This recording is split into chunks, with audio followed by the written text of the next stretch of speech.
Oh, there we go. What happened there? Anyhow, welcome everybody. Welcome. Oh, we have potentially 2 days in a row of stability. What's up with that? Well, streams in a row, not days. It's 2 days after, but perhaps that's even better. Just make sure that this is functioning. Yes, yes. We are functioning. That's right, Tass. That's right. Everything will be fine. It's all good. And it looks like the unified chat is functional. It does. Neat. YouTube finally added a way to merge the vertical and the horizontal streams. So it truly is watch however you want over there on YouTube now. Twitch has that too, but that will require more fiddling. Let's check in with the kitties. We do have Molly and Sky kind of crammed in there across from the desk. Ember is snoozing over on the side. Sammy and Mason on the bed. Sherbet is in the little hutch down and to the left. Ah. My bones.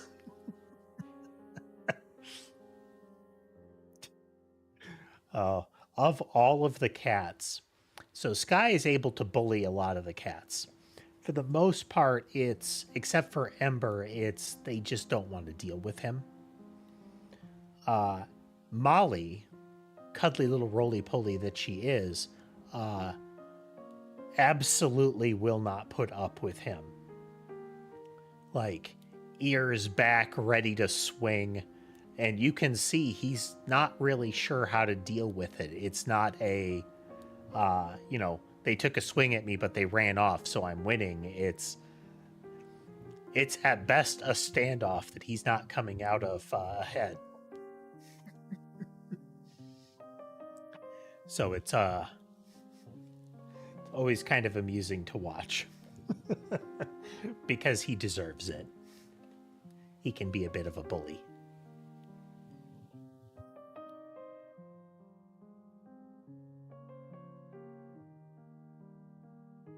Yeah, right now it is the a little bit of mutual grooming. We'll see if it holds, or if Sky tries to assert that he is the one doing the bathing. So I've been told that that's one of the reasons that cats and rabbits strangely get along really well, like domesticated, like as pets. Because for rabbits, being groomed is a show that you're the dominant one. You're in charge, so the others help clean you. Whereas with cats, the one doing the grooming is in charge. They're the parent.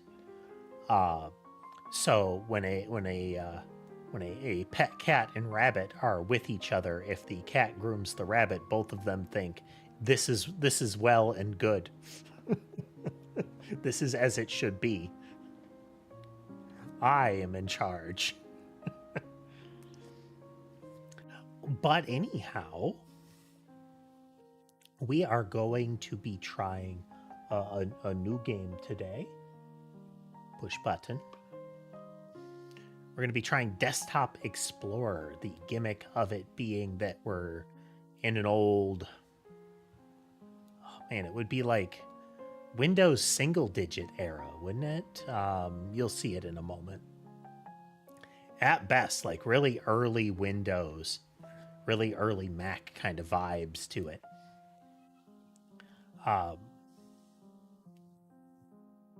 Yeah, just post us. If we look here, You can really see it on the options screen. Look at this. It's like really good BIOS. Really good old BIOS, at least. Supposedly there is music. We'll see how that go. If it ends up being not enough or annoying or something like that, we'll swap back to the basic stream track. But with that said, let's try it out.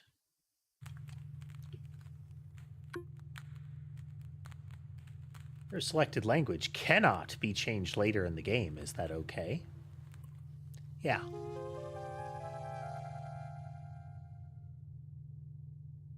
Audio is a little bit less chunky than it would be.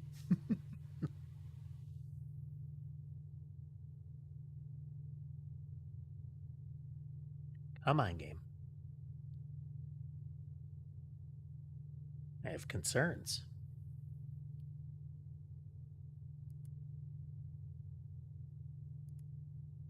You can hear a click. 1 second, let me poke it with a stick. I hope we don't have to spontaneously change what we're playing.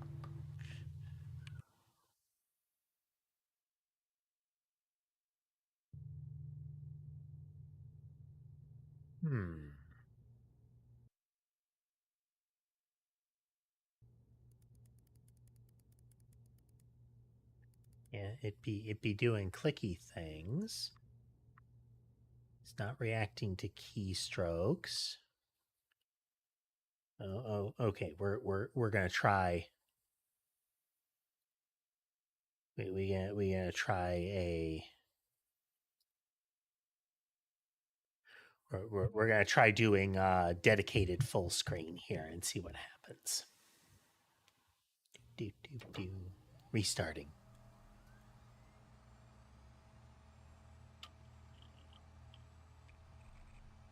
It was interesting. For a period, you wanted dedicated full screen, and then you didn't, and then now there are apps where you do.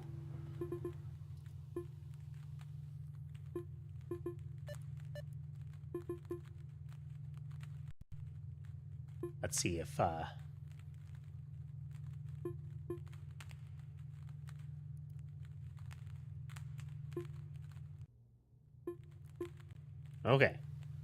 okay, for realsies. There we go.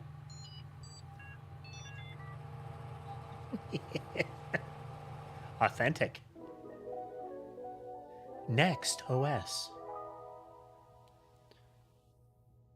To begin with, select your username. Halibut Maximus. With a 4 and a 1 for the A and the I. Though clearly did not properly swap the S for a 5.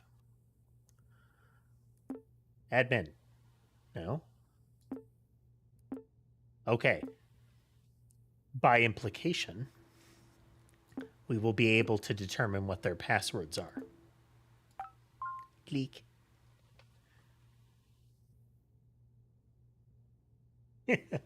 Triple X 360 no scope Sephiroth, yes. Let's see, replace mouse and keyboard, buy speakers compatible with PC, connect to the internet. Edit, Ethernet port is completely broken.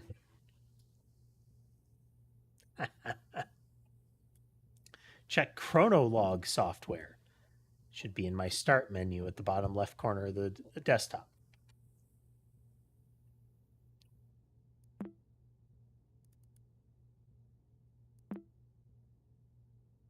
Open me. Encrypted file, web surfer, so it's not online, or it claimed that the Ethernet was totally broken. So, by implication, this page is cached. Yeah, no connection found. Thing in downloads, documents.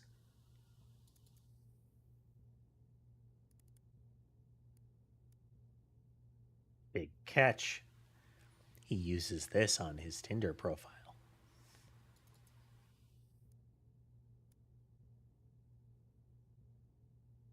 Right. So I know it's not. I know it's just nature of the image. But the way that he is holding the child,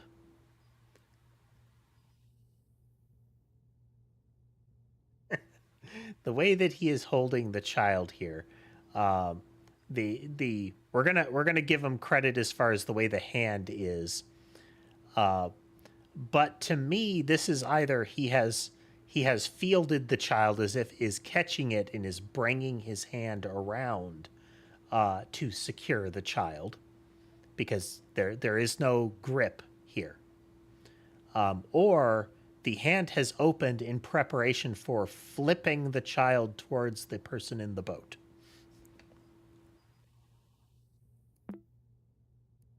Yeah, this is very much the stereotypical, one of the stereotypical dating picture formats.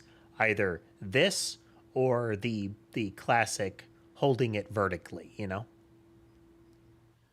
We are getting some instability, but we'll see if it holds. It's not climbing much. There might have just been a hiccup.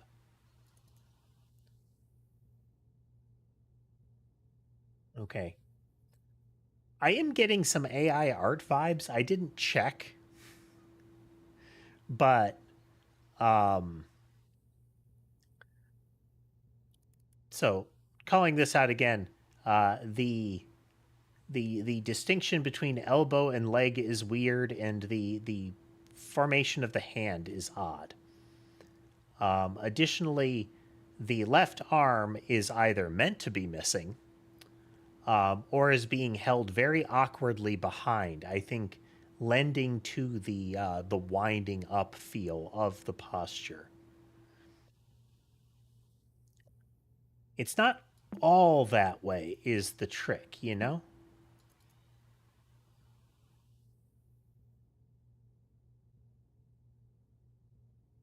Like, this one's relatively okay. Hard to tell where the fourth finger is here, but it could be obscured by a fin.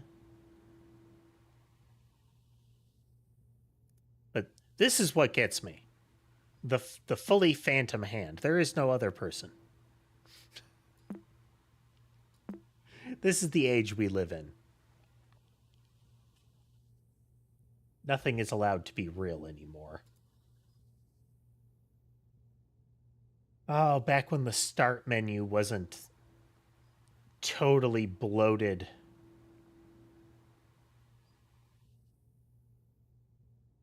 What was the app that we're looking for? The Chronolog software. Okay, just fully in the start menu.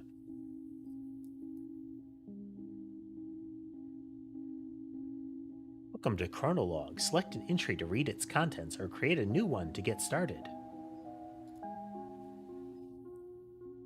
August 20th, 2012. Okay, just wonky art then. I do appreciate, now, there's nothing stopping a dev from lying, but I fully consider it okay when somebody says they used it as part of, like, idea generation stage. That's not to say that it's necessarily artistically, like, a good idea to use AI generated models, because then your model could have all of the same issues. But like, I consider it completely different when they say, yeah, we used it during development, but not the content is not generated, you know? But I appreciate it when our developers are straightforward about it. Some people aren't going to care, some people are. Apparently, on average, people really care.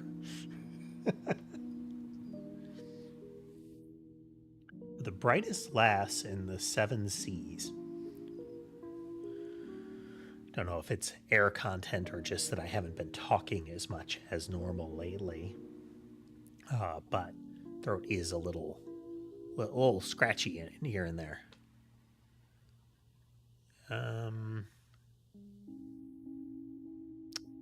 Connection, why you do this to me?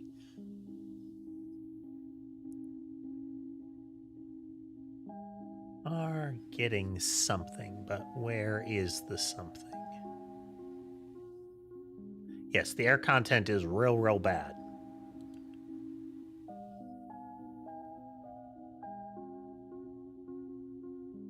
Okay, we are getting some buffering. It's up and down, though. It's up and down, so we soldier on. Yesterday, I looked outside, and one was the wall of baking heat, and the second was the fact that it was like PS1 era render distance trickery. Like the wall of hazy fog kind of thing. Less so today, but everything still smells like it's burnt. It's burnt.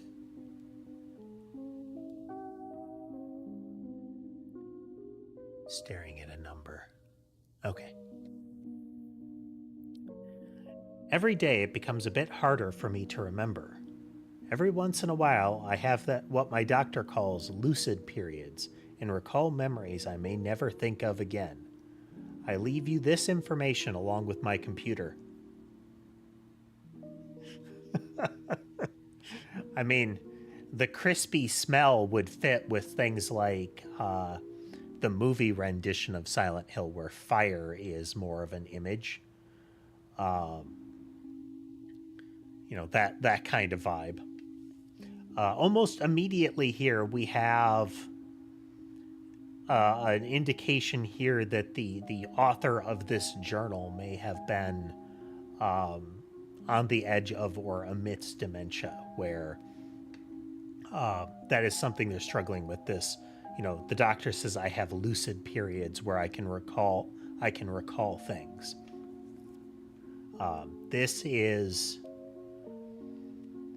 That implication is very grim. There is a potential mercy in an individual not having those periods if they are fully aware of the fact that that is a temporary window.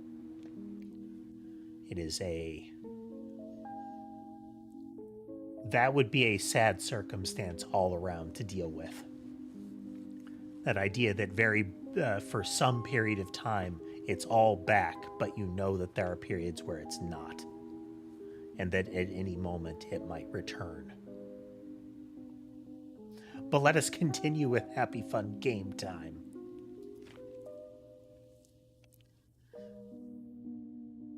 There are other users, the previous owners of this computer. There's a strange program called Desktop Explorer. It's inside the OpenMe folder on my desktop. The password for it is your nickname. It's all related to the disappearance of someone I cared about. In this computer, you'll find my most intimate thoughts.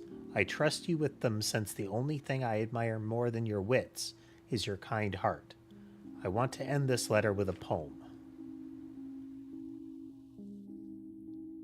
If we're apart, look at the moon, for I will do too. If I am gone, look at the stars, for I am with you. Goodbye, Guppy, your uncle. Well, that's a sad way to start this session. Oh, man. Okay, we can click write entry.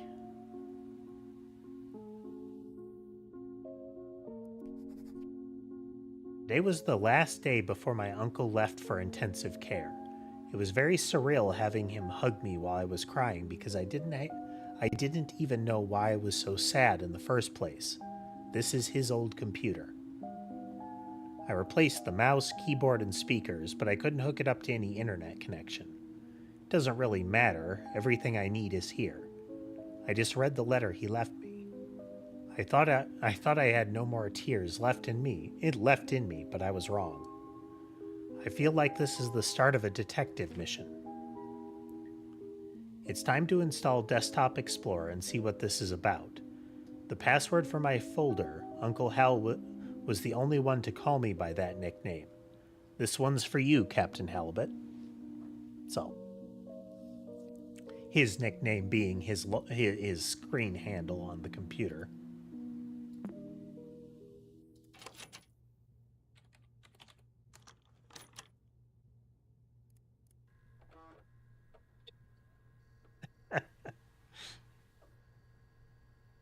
The install animation progress bar includes a 3.5 floppy flowing out of a box into the computer. I remember installing a game once where the install collection was like 5 or 6 inch tall stack of floppies.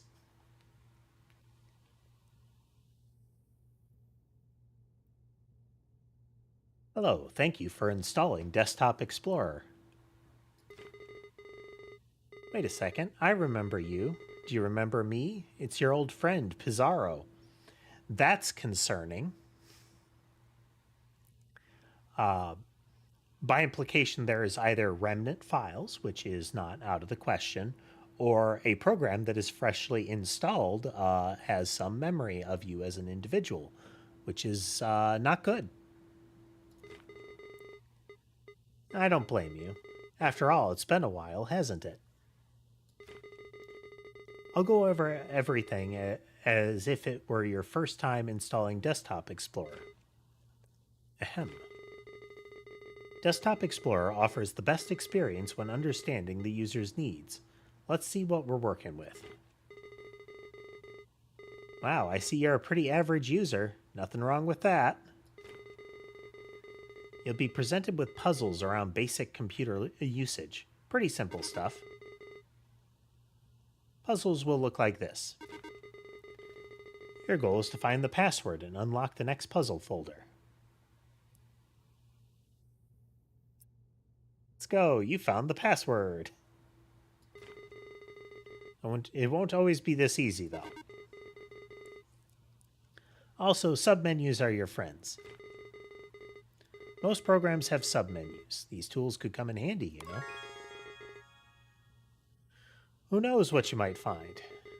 These puzzles will test your ability to think outside the box. The world's your oyster. Be creative and have fun. I didn't see, but there were some flickers in his appearance, both the actual graphical flicker itself, but his sprite changed during it. So we have person looking at you, we have floating castle, we have start of a story. Take your time, my friend, and good luck. What's the matter, Sky?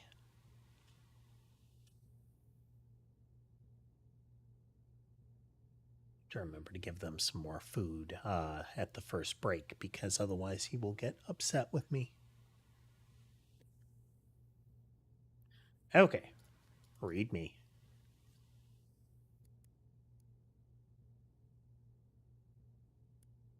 If a password is given to you through text, it will be presented in the following format. The password enclosed in curly braces. However, passwords won't always be hidden within text. You'll have to deduce some of them on your own. Will you discover the mysteries of the cave? Will you answer all of its riddles? Will you uncover some secrets within you? Will you become a desktop explorer? Very much the pre-theme song of like a 90s cartoon.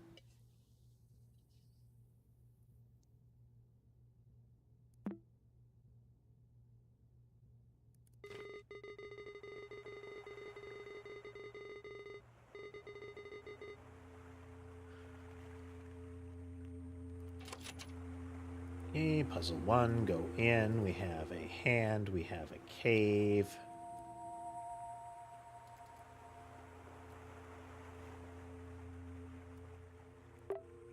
You are lost. You find yourself between the sea and a lush forest, dragging your feet in the sand of a beach you've never seen before. Aside from your wits and senses, you bear only a small compass which has been damaged in a fall. Among the shore's dark rocks, you spot what looks to be the entrance of a cave. Approaching it reveals that its entrance is narrower than you anticipated. Letters written in the sand start fading away as soon as it starts to rain heavily.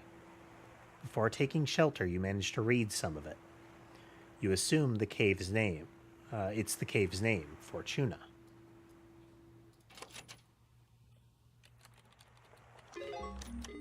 The clicky sound when you're typing.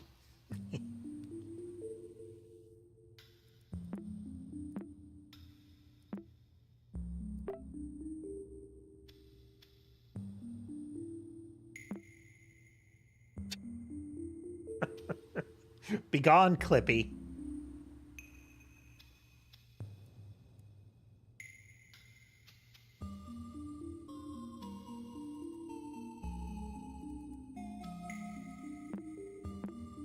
It's like we're looking through the data files of a visual novel, you know?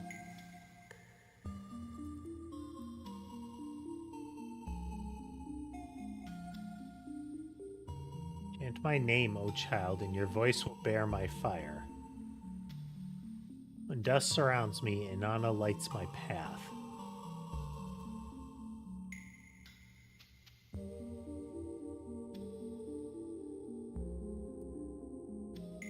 As you glance up inside your new shelter, you notice a few cracks between boulders on top.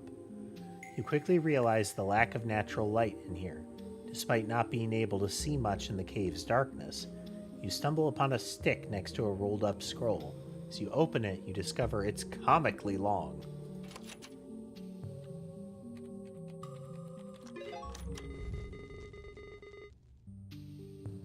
Huh. The picture of the torch forcibly opens and lights. And we also have a flame sigil.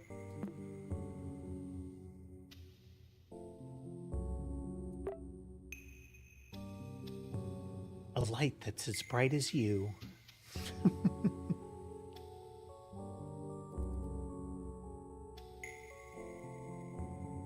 Wait, papyrus strip.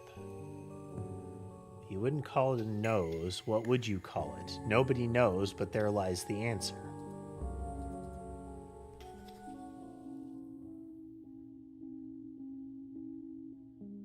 (1998) April 4th. I've noticed that I keep writing depressive thoughts. So today I'll write about one of my favorite memories. I don't remember the exact date, but this was the birth of the short-lived angler trio. Little Guppy's first fishing trip, and she blessed us with endless catches. So this would be, I presume that was she was the infant. We filled the boat so fast that old Walleye started singing again. When we got home, we toasted with pap and baby formula. Oh, how I miss you, big bro. My memory might falter sometimes, but I won't forget you anytime soon, since Guppy has your melancholic eyes. It's funny how I can't think of us three without our code names. But I wouldn't have it any other way.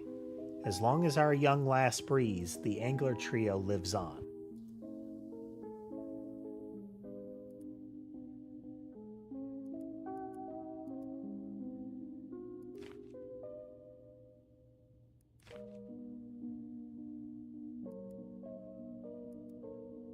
Okay, didn't add anything new there.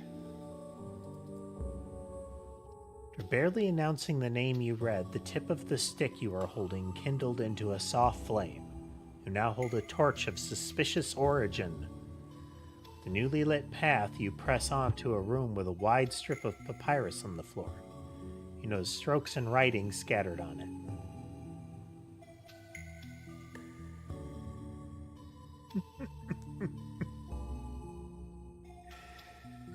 That's one of those tags that, like, I appreciate what they're trying to call out, but it's becoming kind of perfunctory. Well, it's becoming meaningless.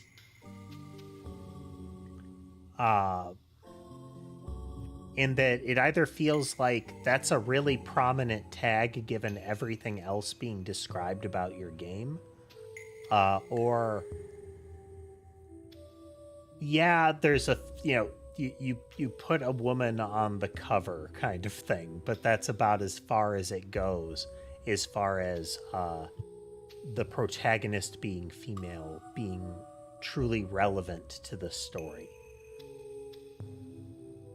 Like, there's so many ways that you can, and look, there's a female player character. I feel like doesn't do that tag proper service, you know?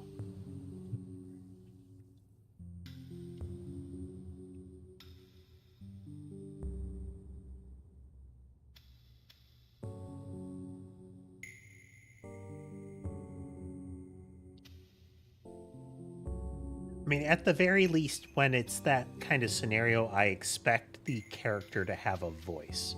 I don't mean be voice acted, but I mean we should be viewing the game through her lens if you're going to see female protagonist. Whatever her point of view is going to be, it's I want it to be in her voice, you know? Hello, Sherbet. Have you come to tell me that the food dish is not full either? Yeah.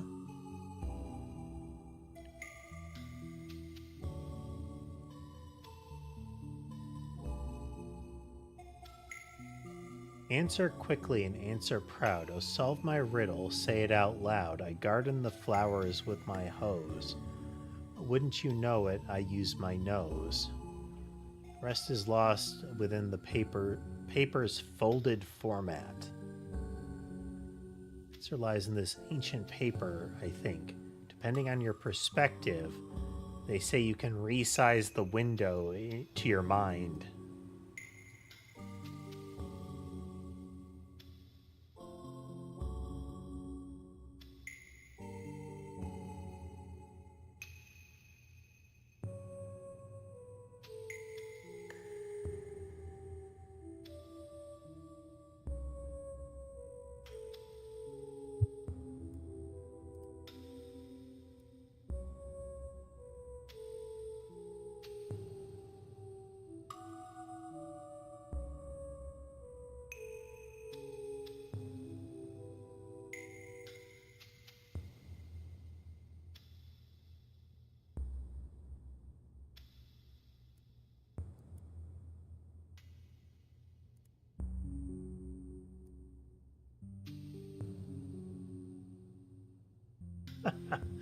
Formatting.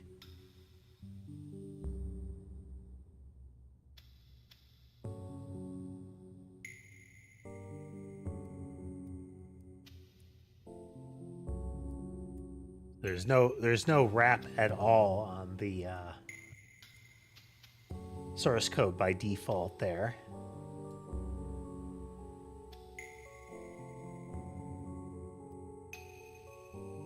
Okay, so what if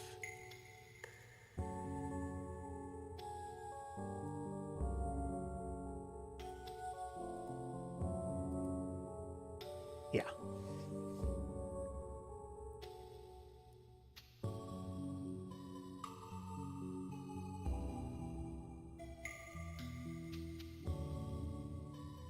There we go. That's kind of cool. Yeah, Metroid by itself, as much as I wouldn't be a very good one for the tag, just like original Metroid, as much as I don't like it, technically the other M would fit that. Again, kind of questionable choice for that one, given some of the dynamics in there, but it would suit that because it is very much strongly narrated from her perspective. elephant.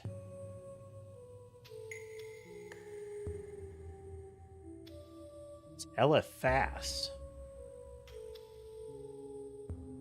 Huh.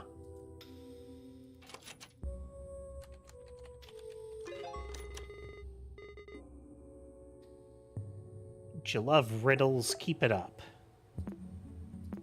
Okay. So far, mostly like puzzles, but we'll see how it unfolds as we go. Sherbet is. So when the food dish is empty, Sky and Sherbet will start to orbit. Sky doesn't always go over and eat right away. He might just get a couple of kibbles, but I think it bothers him that the dish is empty.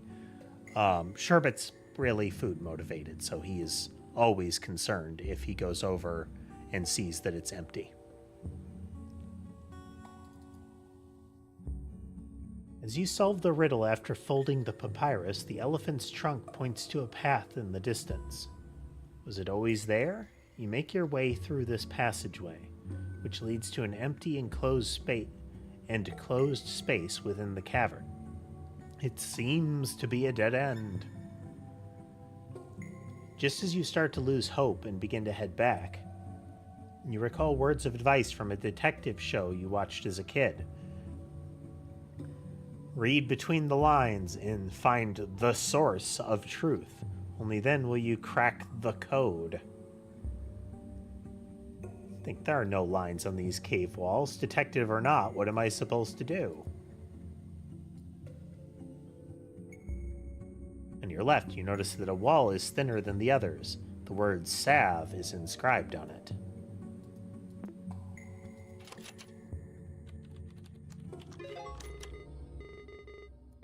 This is our tutorial sequence introducing several of the tools available in text files.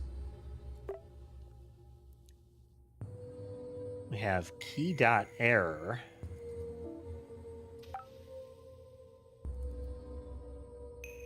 Watching all those detective shows has definitely paid off. Passing both of your hands over this cave's wall has revealed it to be different from the others. A light push is all that it needed for it to crumble. Hidden behind this neat ruse, you just encounter 3 doors. 2 of them lie beside you and the largest one in front of you. Below the central door, there's a yellow key. You try your luck using it, but the door won't budge. There's an engraving on the key, but it's very hard to read.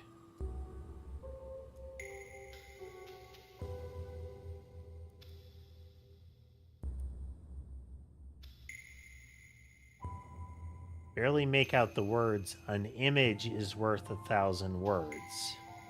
Okay,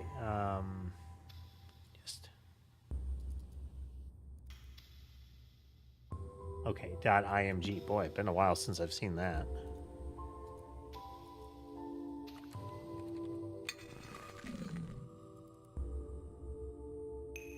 Every lock obeys Portonus.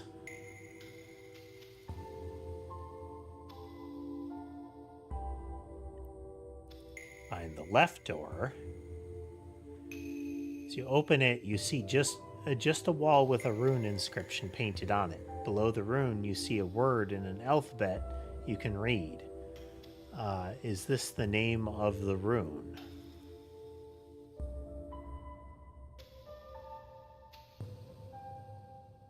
E-I-T.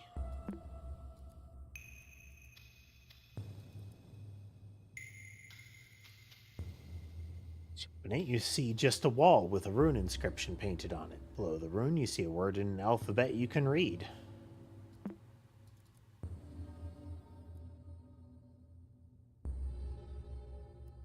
Rename it.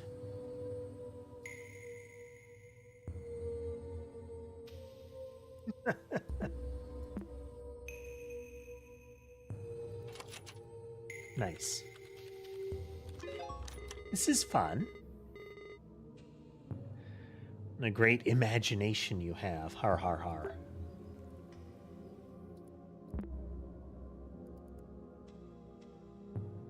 We got another diary entry there too.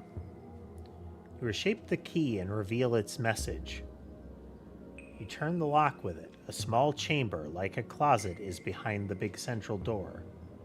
The rock walls of this compartment are completely covered with the same etched phrase. Beverage. Oh, hey there, key. Sorry about that. Got distracted. Also changed the layout of my stream view here. I think I need to change that. Just a moment. I don't want to miss any messages from folks. That's annoying. We shall fix that. Go here, and you go here, and then you go here. There we go. That should solve it.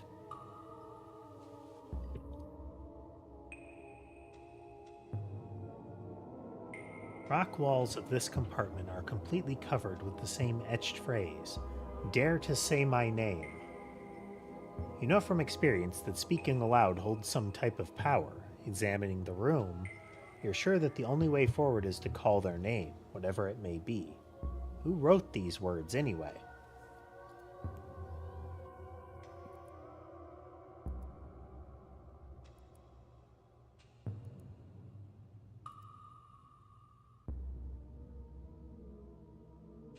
Seeing if there was an author indicated.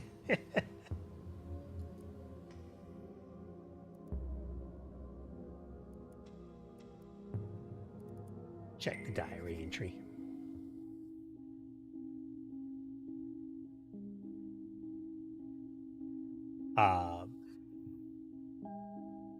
For those joining, we're playing a puzzle game. Currently, the entirety of the system is just finding keywords to open the next kind of puzzle file, which seem to be kind of infinitely nested.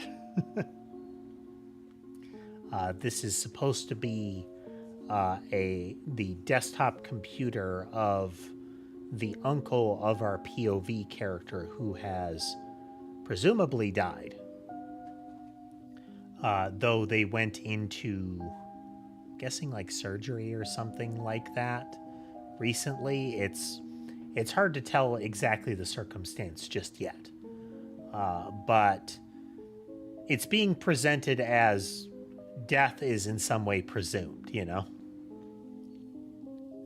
Whether imminent, effective, or actual.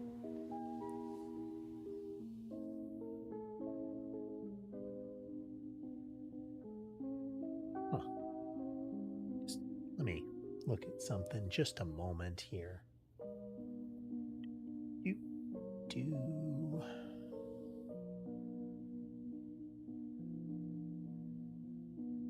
Sudden interrupting message.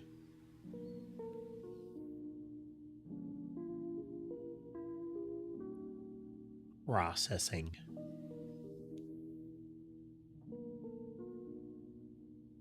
Processing absurdly slowly.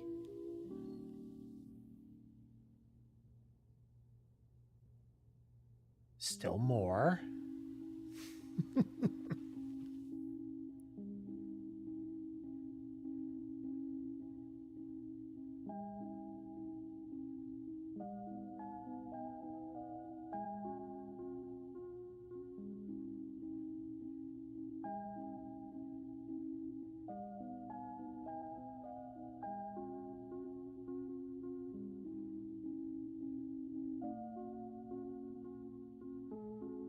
Okay, no immediate concerns.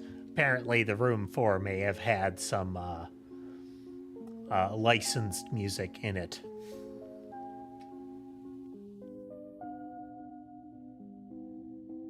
Either that or somebody's, being silly. My doctor suggested that I write about this line by line, so I'll give it a go. My big brother died on a rainy day. The rain wasn't enough to smother the flames. I couldn't help at all. I trembled for hours during that day. My big brother couldn't escape in time. I saw his face and body engulfed in fire. Oof. That thing did not look like my big brother. This is stupid. I don't need to recount step by step how my brother looked like a ghoul in his last moments. How is that supposed to help me? How is this supposed to end my headaches? I just ruined my morning writing this. And if I forget everything like everybody says, how is it that I can't forget my brother's withered face? How's that for amnesia?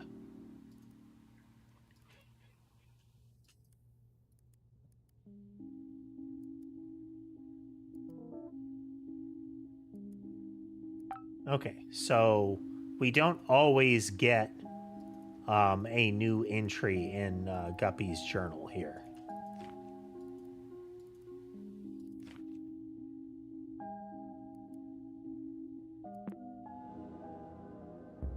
Okay, so then we have our etched wall.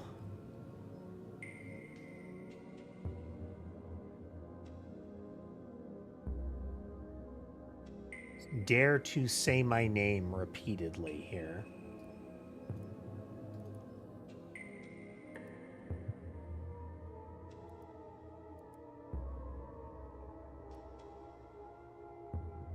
They didn't write their name on the wall, but still, you feel as if you could figure out who the author behind these etchings is.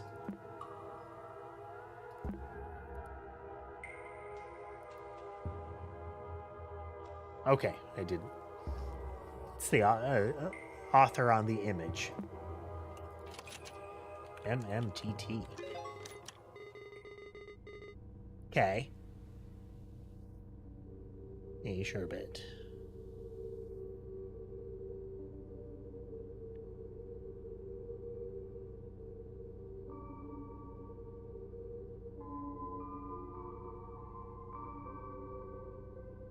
Second here.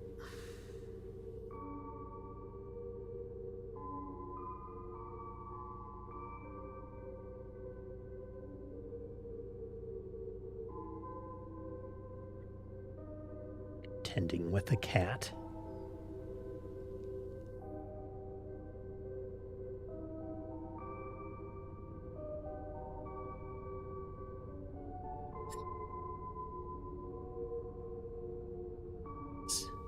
Built up a bit of chin crust here, and I need to get him while I can.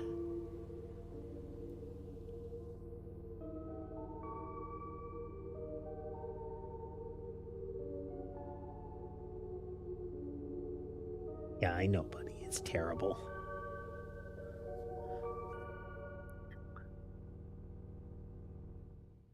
Terrible, I know, but if I don't clear it out, it'll get worse. And then it'll be that much worse when I have to clean it. And you'll be that much more unhappy with me. It's a vicious cycle. Okay. It says, oh, you're so mean.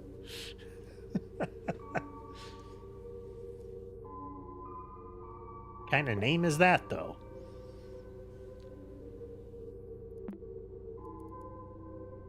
As you pass your hand through the wall, the thought of a name you can't pronounce zooms through your mind.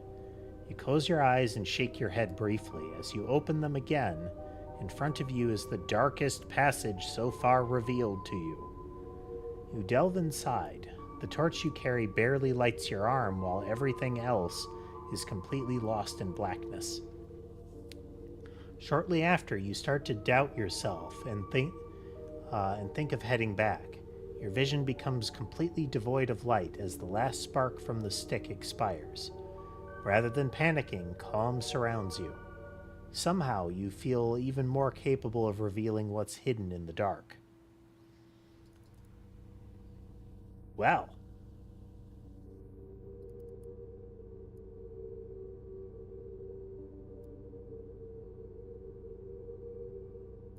Bleeding face. For a brief moment, you sense something behind you. Between the crevices of a wall, you're barely able to see what appears to be a human figure. After focusing for a bit, you make out a withered face instead of melancholic eyes. As you take your first step towards it, the stranger runs off. Hey there, was it Hannah? I think that's what it was. As you take your first step forward, the stranger runs off, leaving the sound of pebbles tumbling to the ground.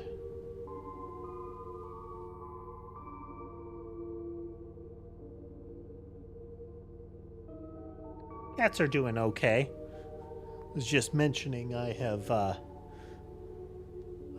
less Sherbet disgruntled because his chin was a bit grubby and I had to clean it. And he was displeased.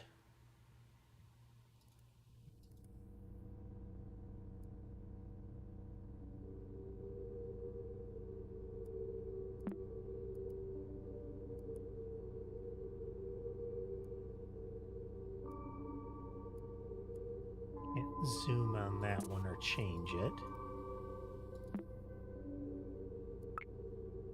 Oh.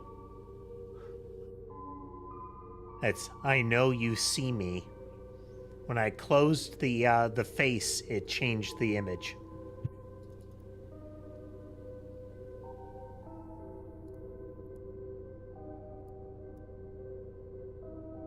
Oh, and the file name is... Yeah, I know you saw me.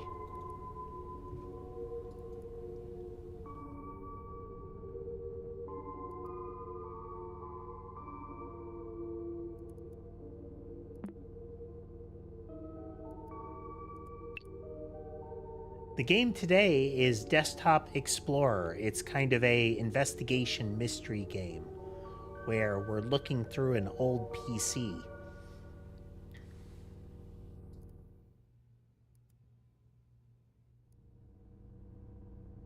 Concentrate on the field of view. It's a way to reveal what is not meant to be seen.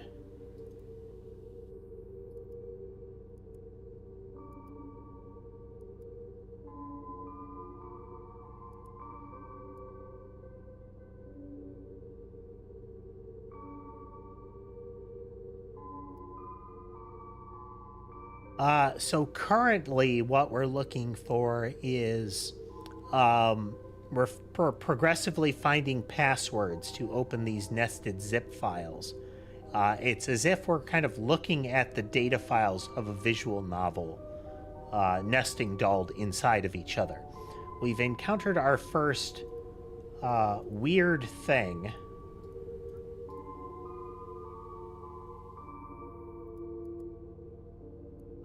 With this is we looked at there was an image that that the story references that there was some sort of human figure very briefly visible, and one of the images was of the face of that thing. When we closed it, we got an audio cue and this glitchy file appeared with this little emblem here.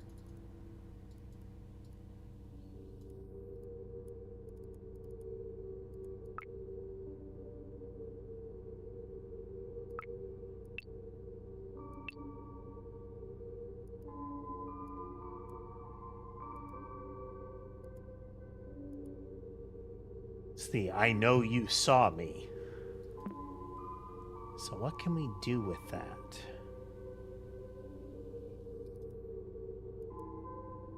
Maybe hidden files.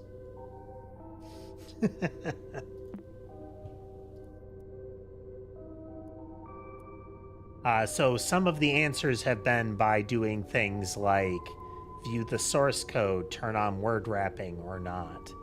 That kind of stuff to find the password.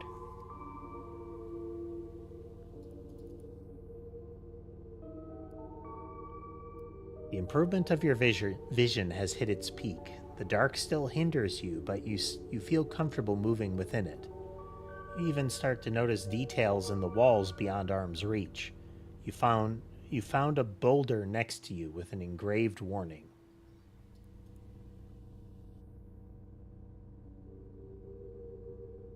Yes, we finished the room 4.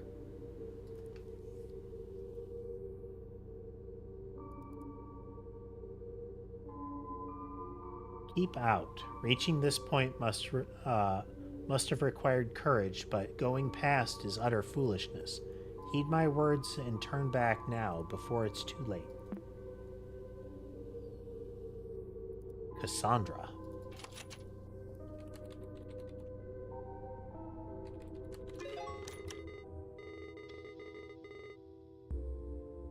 Nothing gets past you. Fishermen have great eyesight, I guess. So the possible indication here is that this thing is referring to her uncle, who is the prior owner. So at the end of room 4, whoever was looking for the null gets it and brings it back to the cult.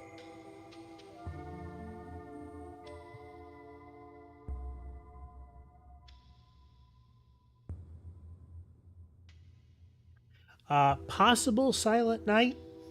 I know that has been done in various games. The idea of like editing a file within some folders in the game that are used for runtime shenanigans.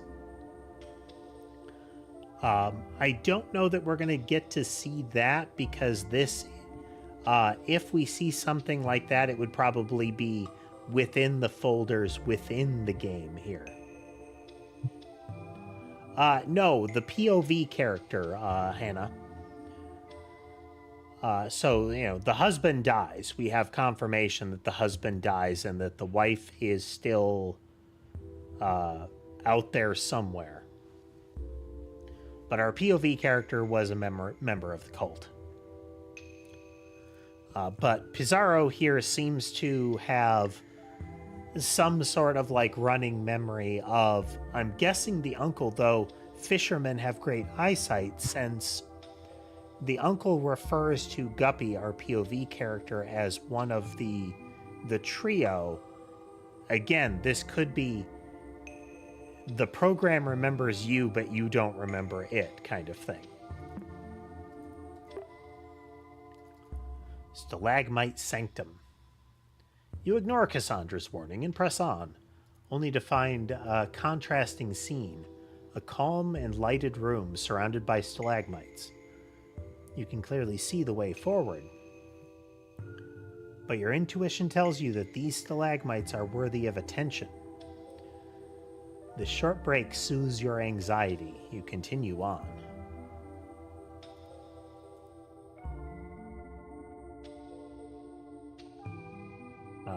Rubicon. Very straightforward.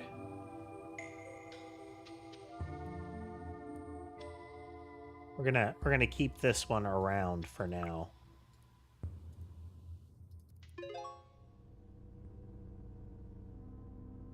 Now playing deepcave.amp.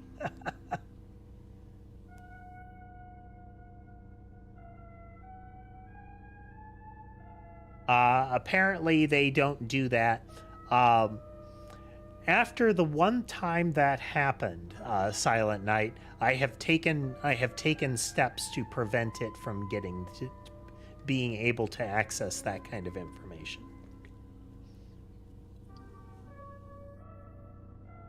But additionally, from the game's perspective, we are in the shoes of a particular person.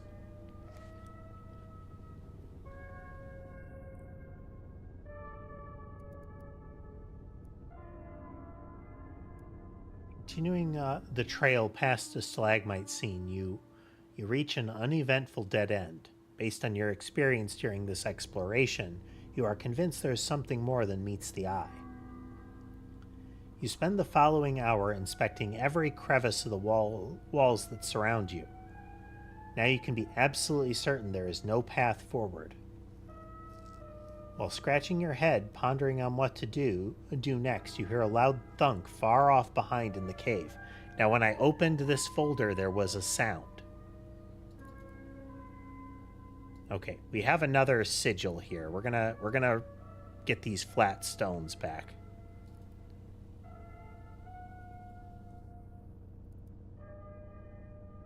So this was behind us. Here's another flat stone. We'll keep that.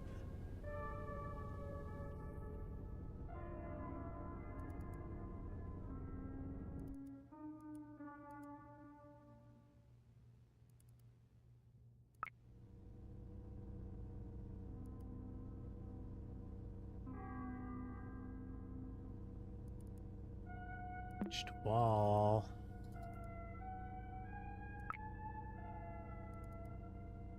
Looked at that.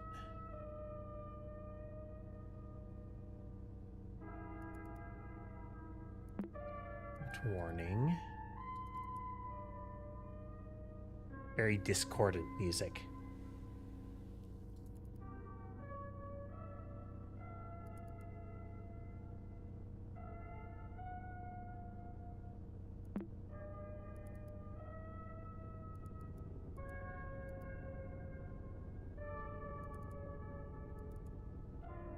Detective. There we go. We went all the way back to the entrance. Wait, what happened to this puzzle? I don't remember these files being here earlier. What's going on? We have stuck.stp. No escape. Okay, we'll keep that. Torch image. We still have the long scroll. Even after retracing your steps perfectly, you doubt your sense of direction. The cave's mouth is nowhere to be seen. It's only when you find the scroll from the beginning of your adventure on the ground that you hear the storm outside. You've successfully backtracked the entrance, but the landscape has changed. The only exit from this cavern to the shore has now been replaced by walls and stalagmites. On the ground lies a chisel of some kind. You could use it to carve some symbols onto this new landscape. Not open file path. File outside of cave not found. So the file that we're in is missing.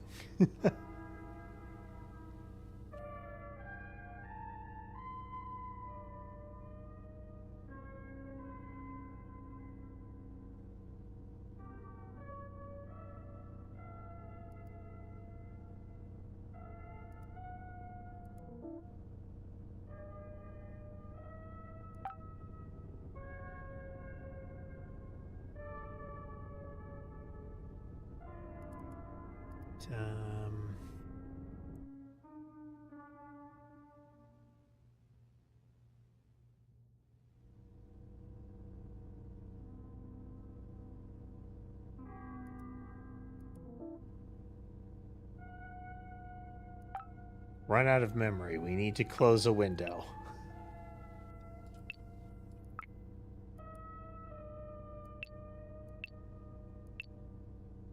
Okay, we have multiple I know you saw me's open.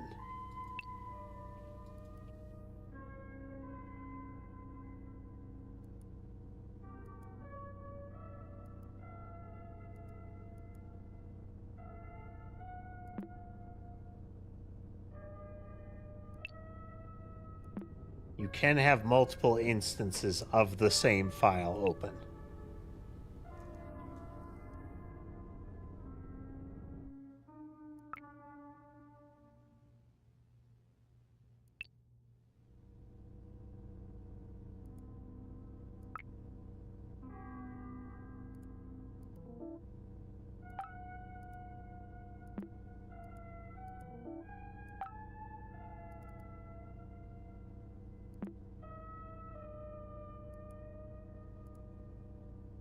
Yeah.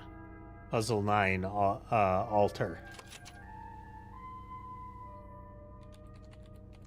There we go.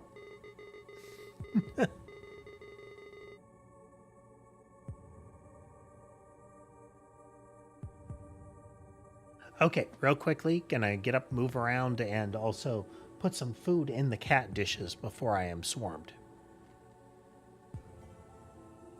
I'll be back in a moment.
And we're back.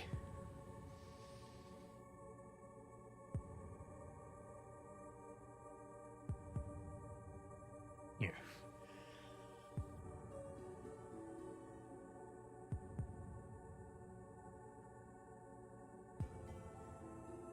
Clearly they were hungry.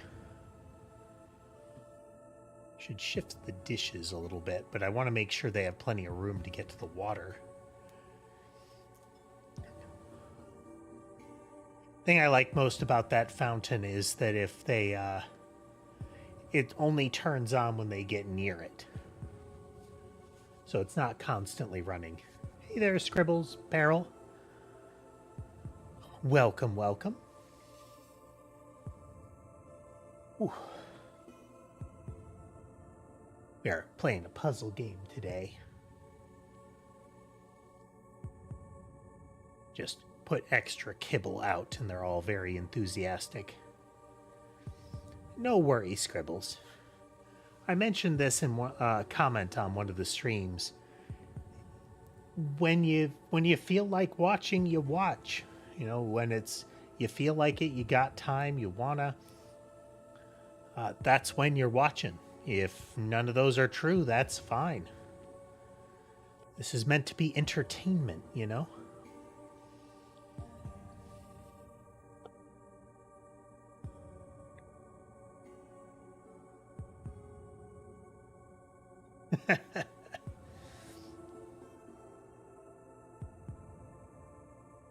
They're actually pretty good about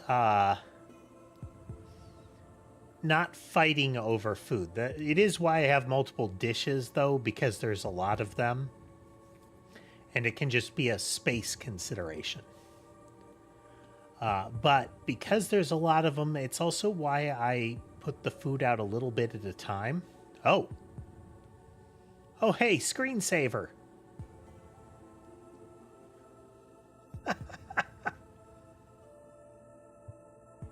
Old school.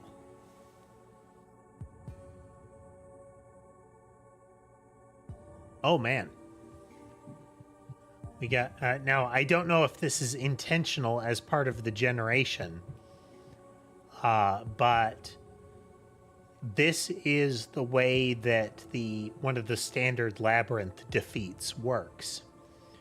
And that's that the whole put your hand on one wall and start walking and always turn with your hand. Only works if the labyrinth has no cycles. It has no places where it can loop back on itself. In this case, immediately it loops into itself.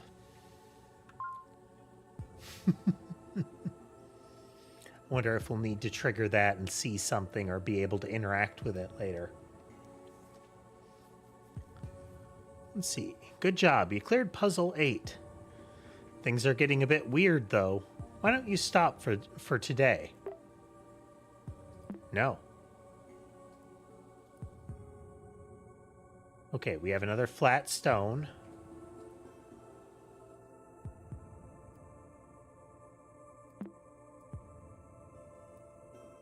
So we have S, M, and L so far.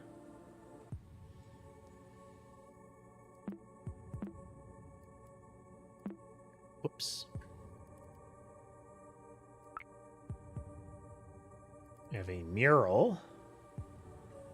Okay, we have pivoted Egyptian.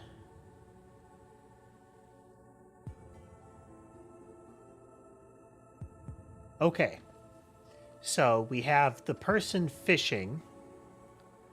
They have a symbol over their head that is the one that matched the hand of the point of view character in the story we're reading inside the game here. This symbol was visible in the image of the lit torch. This is in No Escape. This symbol here. And this is the symbol that was in the I saw you, I know you saw me image. Well, good. I'm glad it sounds like I've got energy and whatnot. I'm just glad to be able to stream again. We are having connection issues up and down today, so I apologize if things are a bit spotty.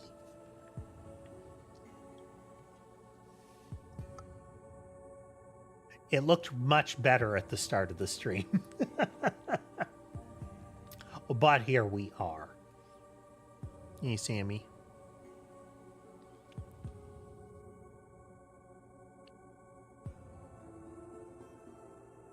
It is amazing how snuggly Sammy has become. She's very particular about it and very demanding about it. Oof. Okay, you gotta make up your mind. But you can't sit there.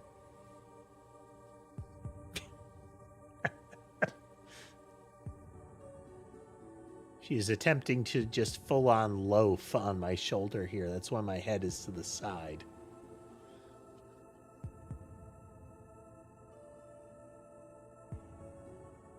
Interesting.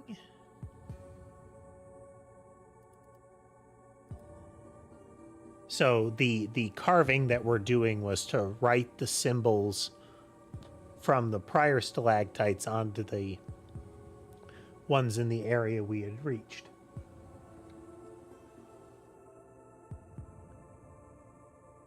As soon as you stop words.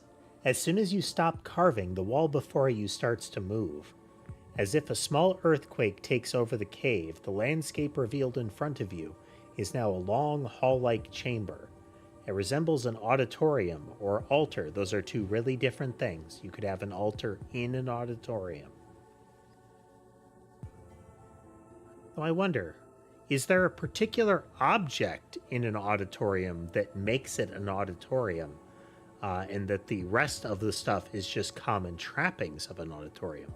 Like, is the podium in the middle, or the lectern, or whatever the thing that makes it an auditorium, like a room with a thing is an auditorium?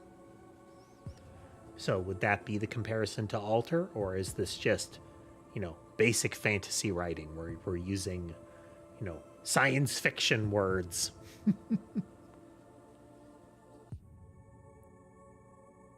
Its features seem designed by humans, yet shaped by regular erosion. At the center, you find an empty stretch of space surrounded by unordered piles of stones. Engraved on the ground, you read the following message: "When the path towards truth is unknown, nature will lead me through stacking stones." You wonder if something is missing here. There's also a detailed mural on the back of the room. You can't shake the feeling that it's hiding a different story.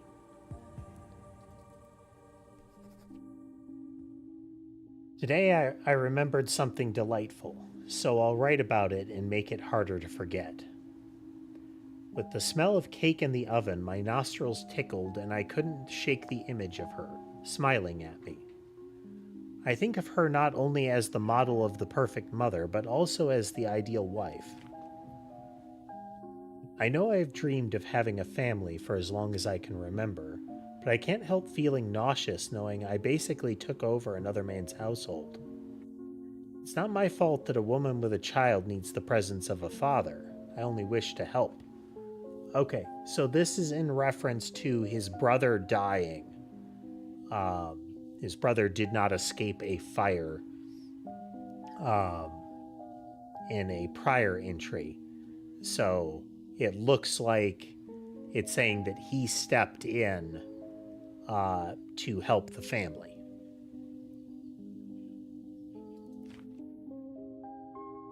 Why do I feel guilty when the only one at fault is their absent old man? I'm rambling again, my sweet memories tarnished by sour shame. What would my brother think of me? And it's the bobbling text is one of the ways that it does keywords.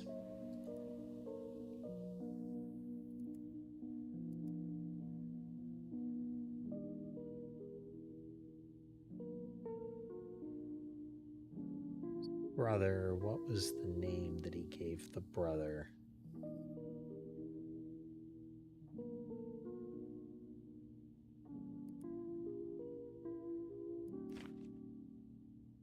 Rio. So there's Walleye, is, you know, his brother.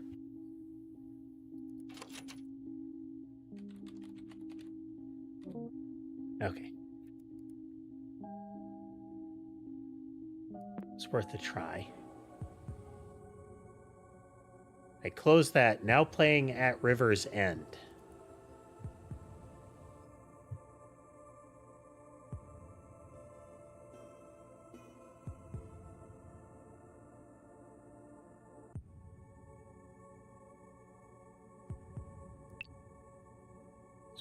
No escape. I know you saw me. And then the first one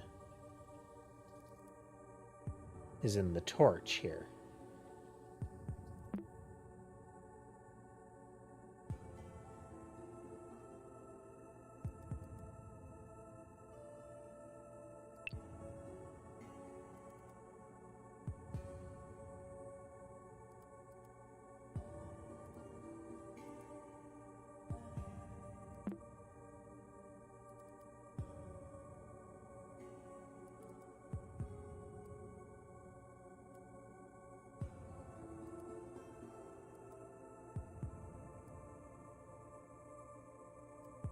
You take this advice literally.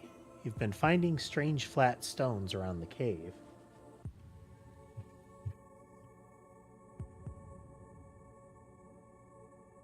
Stacking stones.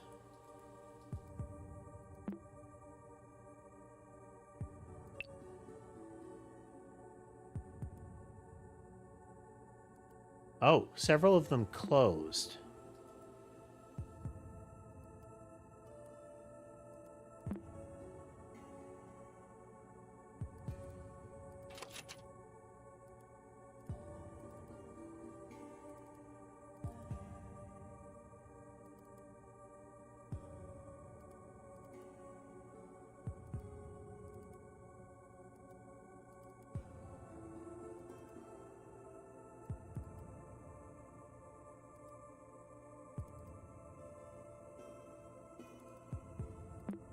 Opening them again.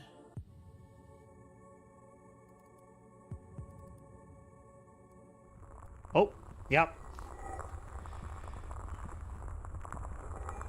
Slid the images on top of each other, large to small. New file added, colorlens.exe.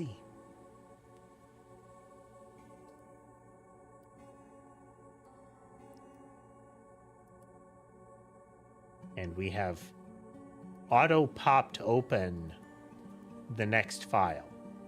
Didn't enter a password, it just jumped in.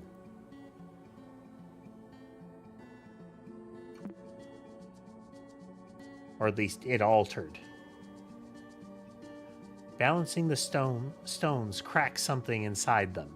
They crumble instantly and reveal some sort of quartz shards inside. You hold a piece next to your eyes and notice the most interesting qualities. Depending on the angle, it changes colors like a prism in the light. Is this what the inscription meant by truth? Just a moment.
Had a call about the ongoing internet issues. Hello there, Jaden. Welcome. Had to take that. Oh, hey, the screensaver kicked in.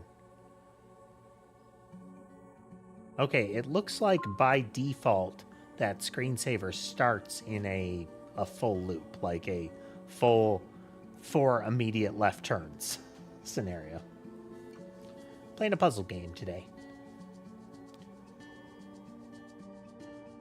Okay, so we have a new program that we're installing here, Color Lens.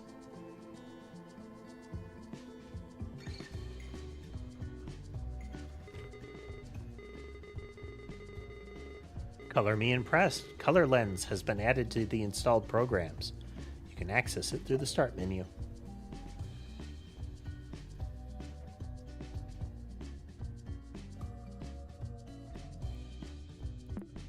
So it implies we should look at the mural.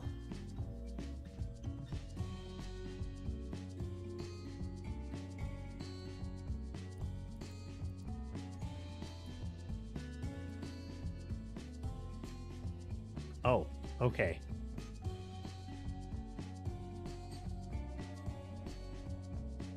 Through the red filter, we get upset faces. We have a burning person.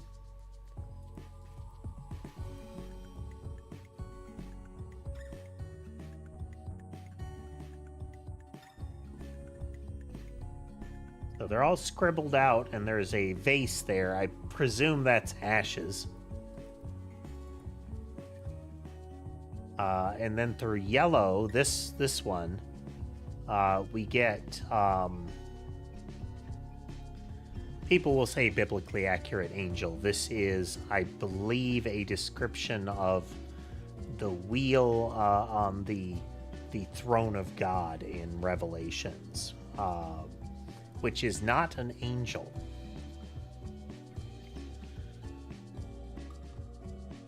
But the meme is biblically accurate angel.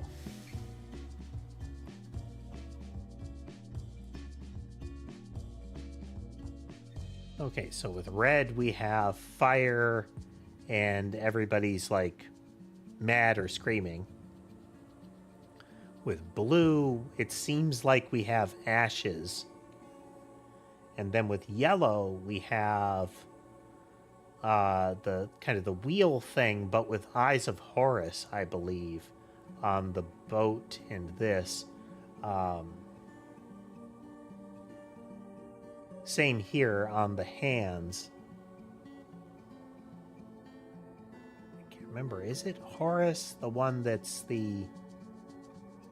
There's one that's that has like a kind of a living again thing that is like they're subsequently presented as they're like they have green skin after a boat ride of some kind. But in this one, there's kind of everybody's happy, but with the Eyes of Horus all over. You know, Eye of Horus, they use it in 40K as well. Both the name, it shows up on, I believe, Thousand Suns heraldry in places. Okay.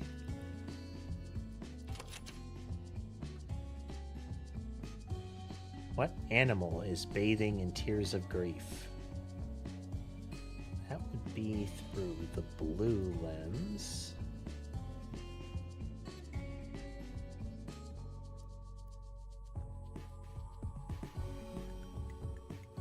The Sobek thing? A crocodile or an alligator here?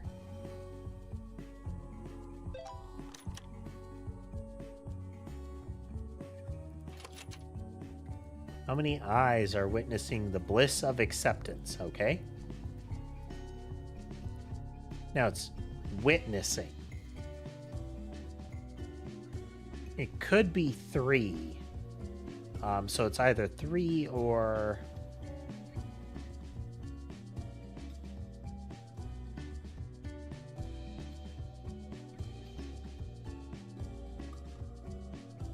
3 or 14?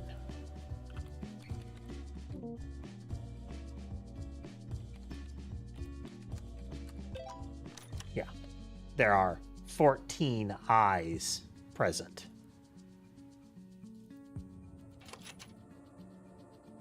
How did wrath manifest around the person in the boat? Fire. Who is the dead man on the boat? Wait, this question feels out of place. This definitely isn't part of the puzzle. Do they know who they're talking about? This game is called Desktop Explorer. I think one way to put it is it's very classic creepypasta. It is, we have found an old computer left to us by our uncle.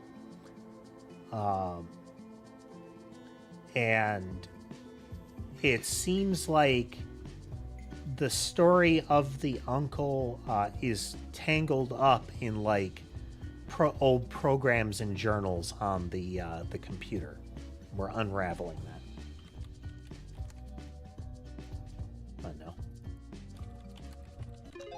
There we go.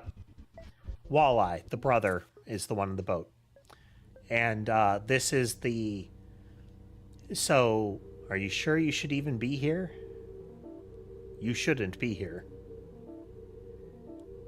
Won't ever forget. You shouldn't be here.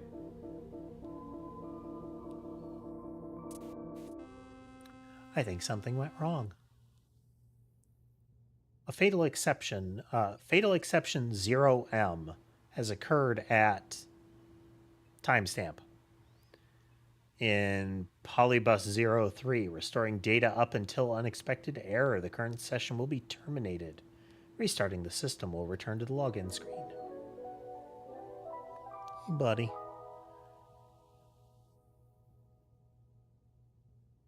Sherbet at least forgives me a little bit for cleaning his chin a moment ago. It's like, I'm still upset with you, but you can scratch my head.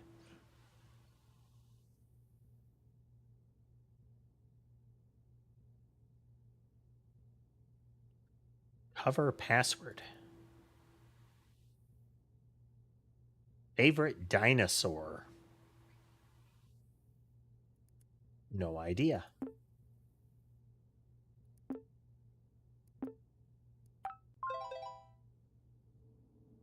Folder with the file path Desktop Explorer temple intro.folder has been created. New chronolog entry is available for you to write.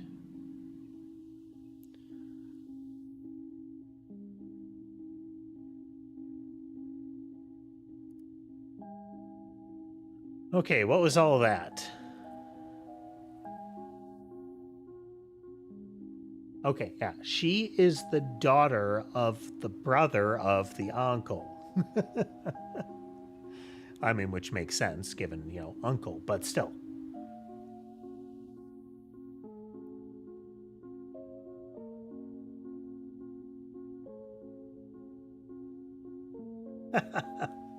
Interesting place to hide a password there.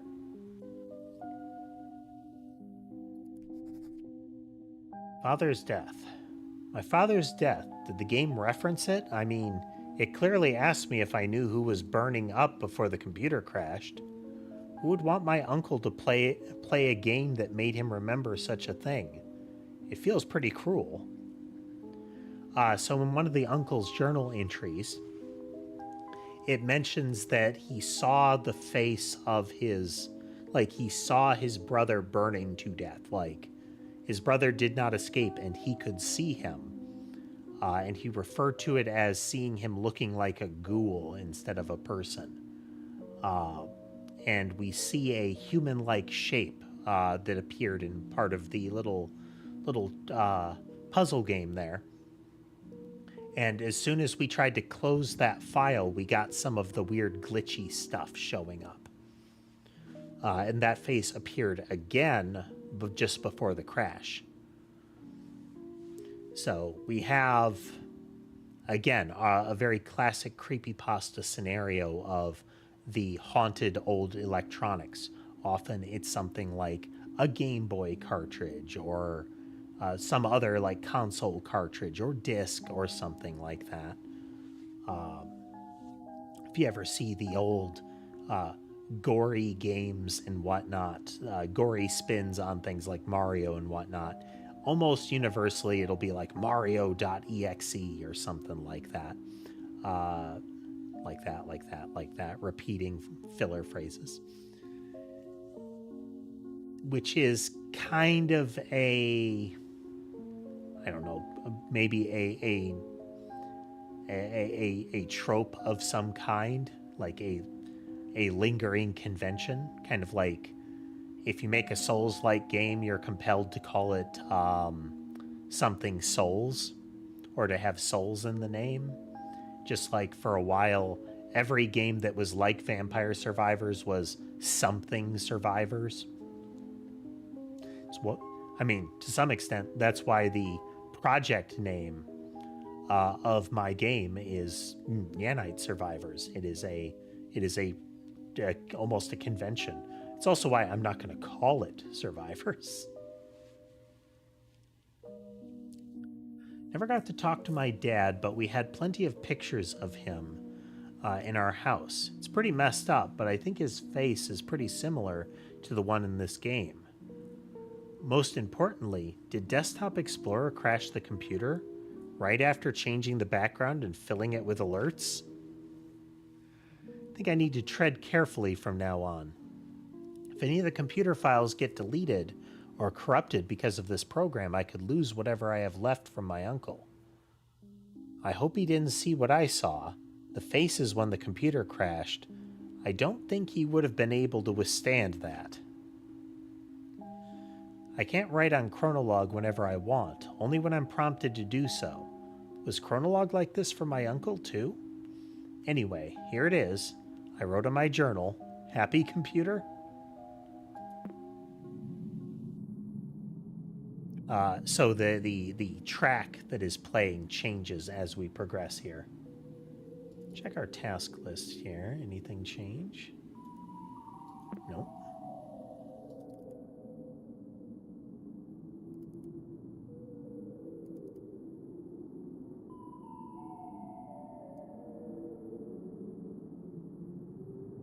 That's interesting, this slash at the beginning.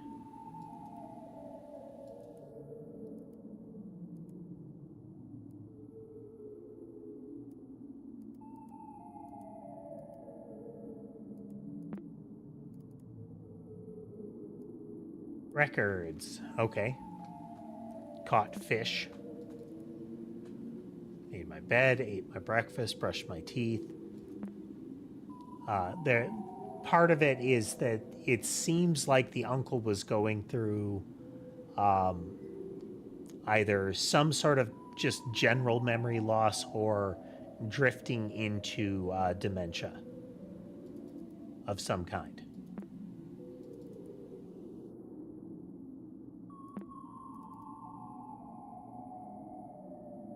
Just this list is a repeated entry of the basic tasks. So by list 5, we're getting decay here.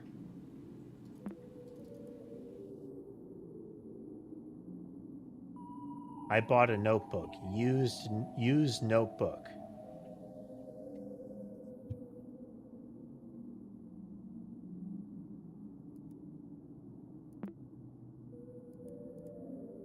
Made my bed.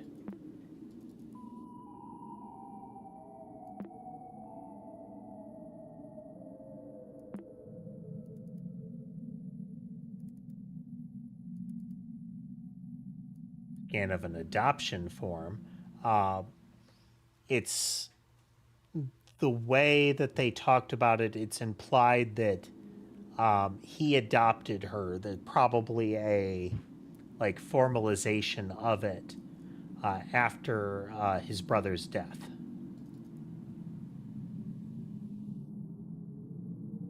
High resolution scans. Descriptions. Dissociative amnesia. Okay. I have no idea, but... Okay, so we have an idea there.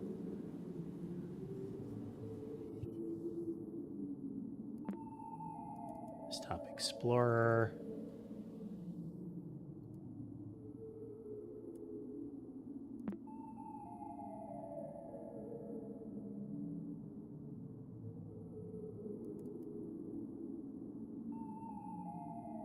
Prologue puzzle. Here's the temple. Okay, so this is how we can jump to different locations in it.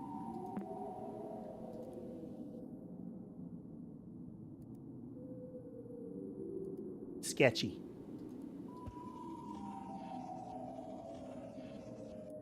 Wow.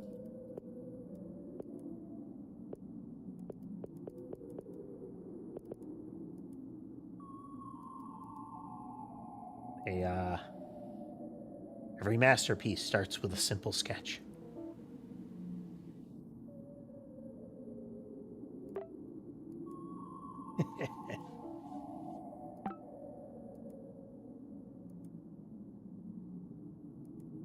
Calculator.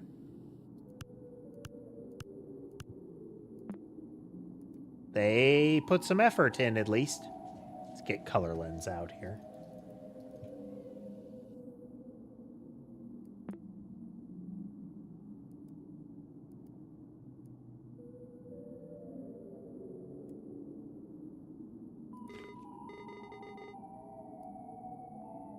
He shows up on top.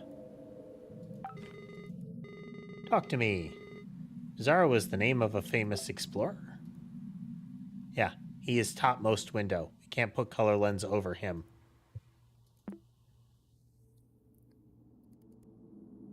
You are alone. A tall stone gate stands before you. Undoubtedly, you find yourself now at the entrance of some sort of temple. Torchlight lights the path ahead. Your senses have guided you away from danger so far.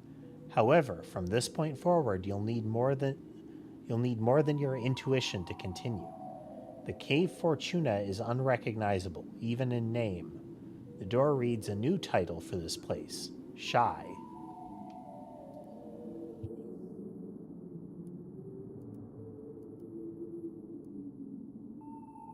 It's in glowing text.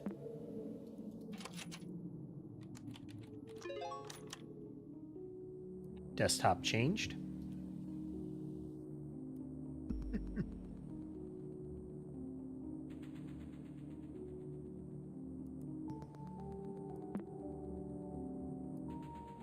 Getting a little bit of audio distortion. Anubis, Thoth, and Ra paths. Let's see what the journal entry is. October 29th. Since I haven't found any files or computer settings to access the other users, the other users on the computer were the people that owned the computer before him. So not only is this, we are inheriting this computer from our uncle, but they also, got it from prior owners, and just the users lingered. My only guess right now is that Desktop Explorer has something to do with all this. Beverage. My only guess, right? Yeah. I just unlocked a puzzle that made me install another program called Color Lens. However, I just read on the NextOS manual that Color Lens comes pre-installed with the computer already. Is Desktop Explorer hiding things from the computer? Maybe it'll eventually let me access the other users' profiles. I don't know if I'm imagining things, but some of the in-game text kind of resembles what I've been writing on my journal. The puzzle even has an Egyptian mural. My doctor says it's common for people with my condition to overthink stuff. Must remain calm.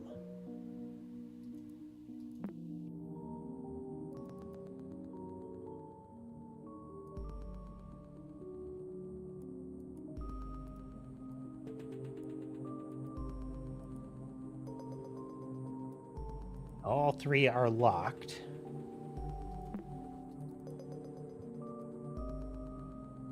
And we have sockets in it for each one.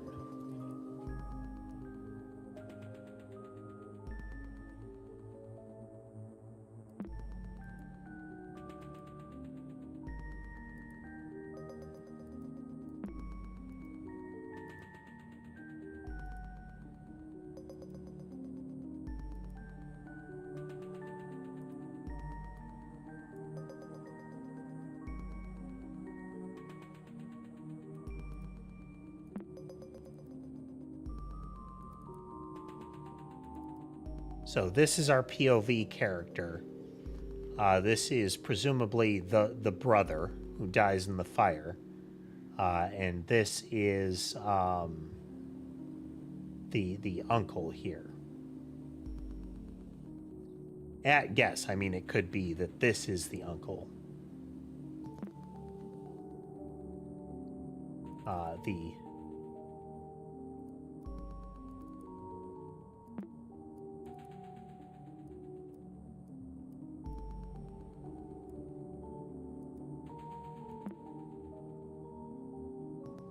These two match better, but I don't know which one is which necessarily.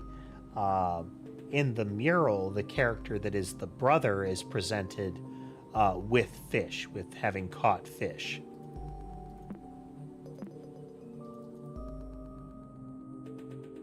And I'm guessing this is the brother's wife.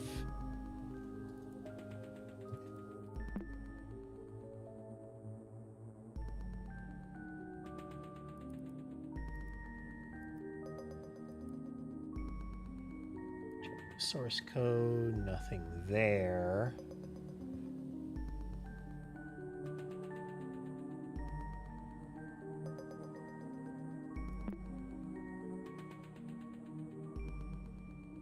Three paths to exit this chamber, each protected by a stone guardian. An eye on the ceiling oversees this room. It's as if this engraved symbol wishes to witness your decision on how to proceed. Choose wisely. Dog-headed man overlooks path 1 with the name Anubis below his feet. You hear his stone gaze is a reminder of your fear of the unknown. An ibis-headed man watches over path 2 with the name Thoth below his feet. His stone gaze is a reminder of your weakness to succumb to madness. A falcon-headed man guards path 3 with the name Ra below his feet. His stone gaze is a reminder of the frailty of the human body. So this leads into the whole, I hope my uncle didn't see this stuff. This is very much, for somebody in his condition, a clawing at your brain kind of thing. In front of you lies a podium with a metal plate. A scarab is depicted on it, along with 3 uniquely shaped holes. So each one of these, I feel like we're going to have to do all 3 anyway. I choose to start with Thoth.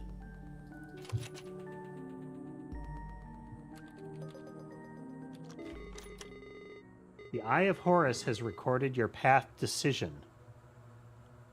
This is one of my favorites. Pay attention and don't mess this up.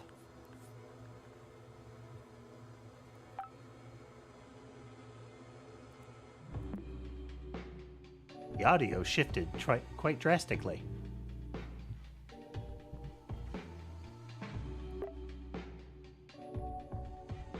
Hourglass file there. Feel so conflicted. I miss her so much, but I think ultimately she just desired to be alone. Looking at the whole picture, I can't help but assume the worst. I must latch on to whatever hope her mom still holds. My only lead right now is very loose, but it's the only thing I've come up with. Max used to go on and on about the CMAA. Maybe she's fulfilling her dreams of studying art, or at least is taking a course there. If she submitted a portfolio or an application, we could track her activity with the help of a private detective. At least we should be able to ask around the website there. I'll find the time to do so. I've been so busy lately taking care of the baby. Okay.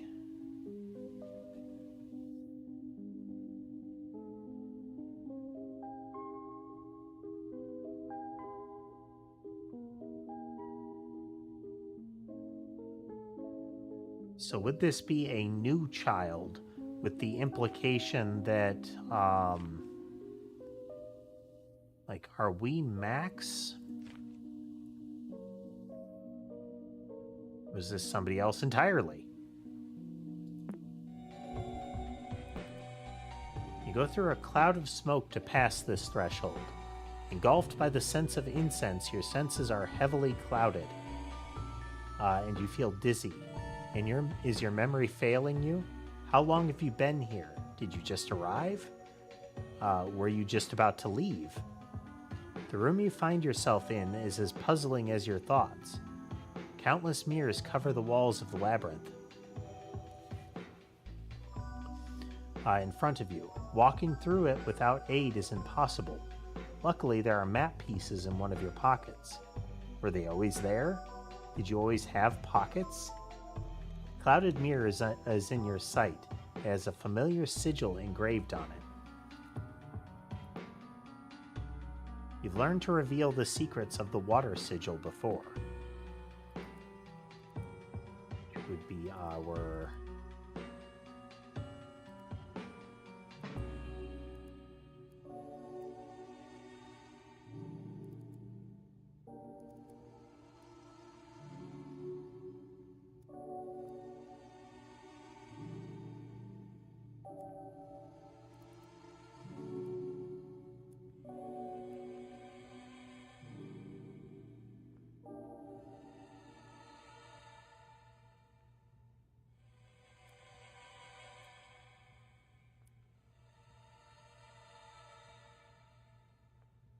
To me, it implies it's like this.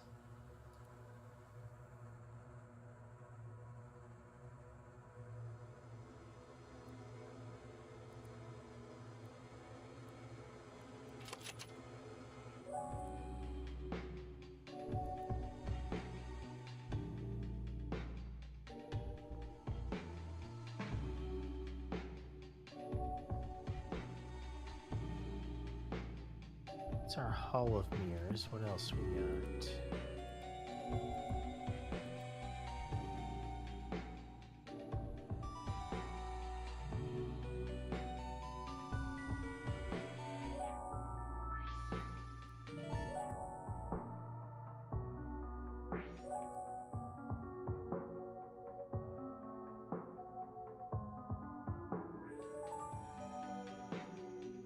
There we go. I clicked on, so that was the click on the green and move across the blue to the red. Okay. Oh dear.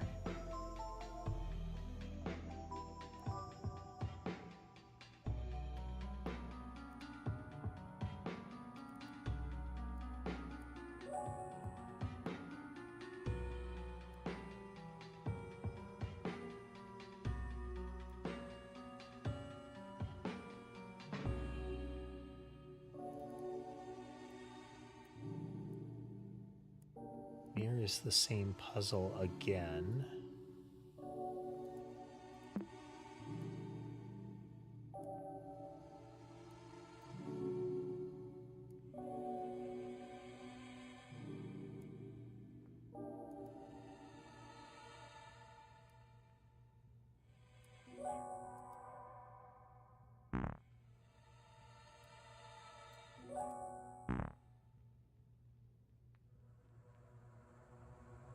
We do this.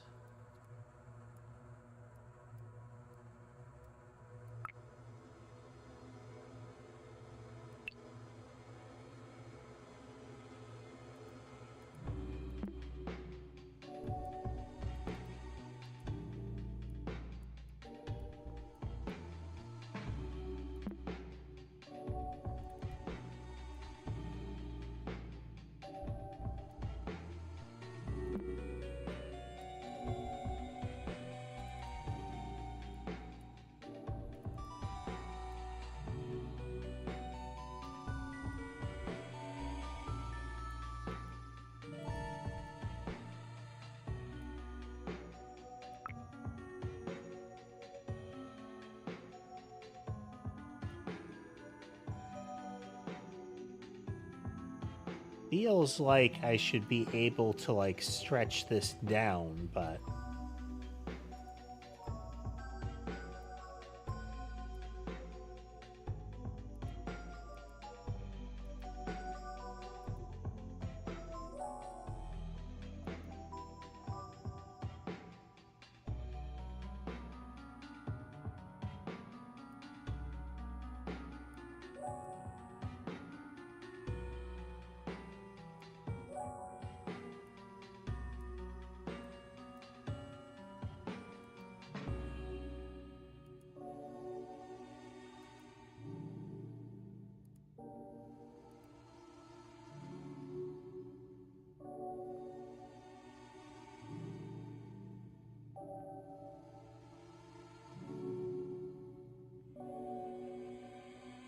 because the scale is off quite significantly.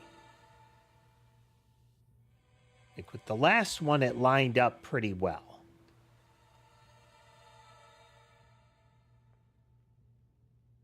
This time, not so much.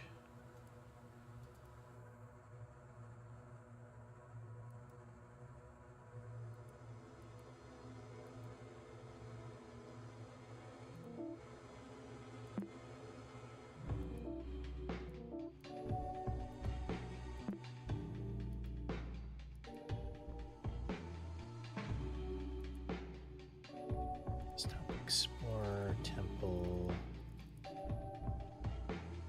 Okay, specific file type that it takes.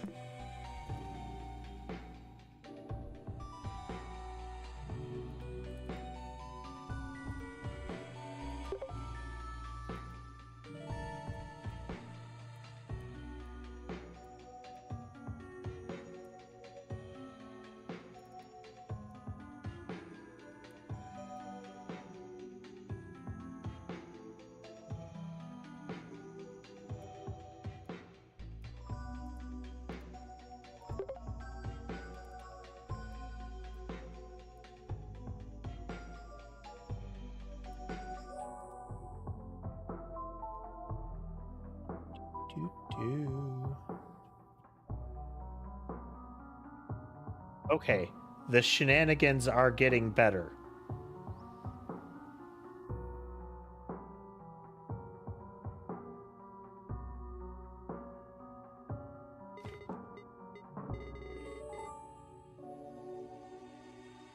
Boo, what a jump scare, huh?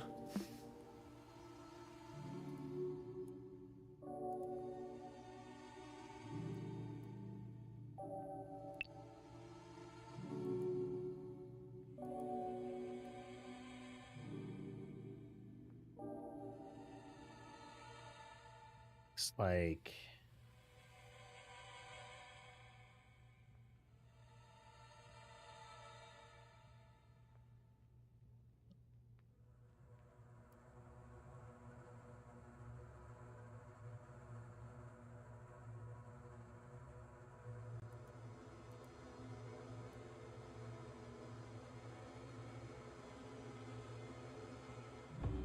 Interesting.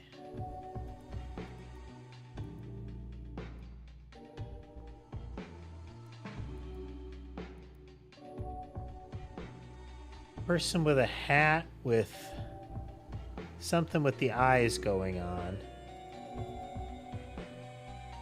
This seems to have kind of an undead vibe, like maybe our kind of ghoulish figure.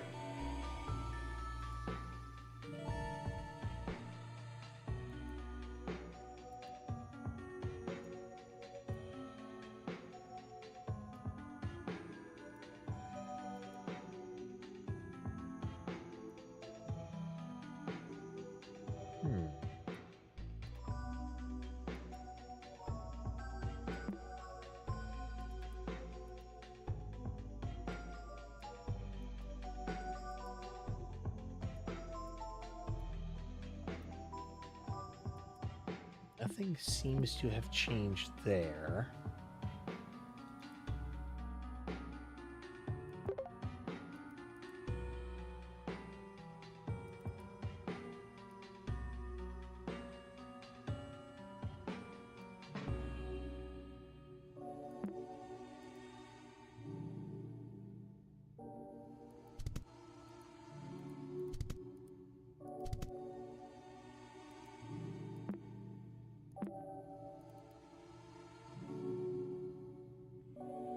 Somewhere where we could enter a symbol like that.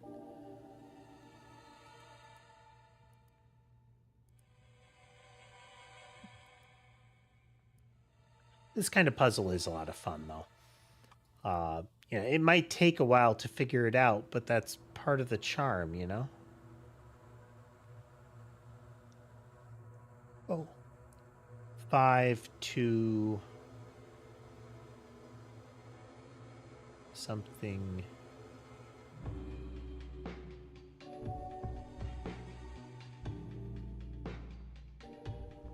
I don't know what that would be.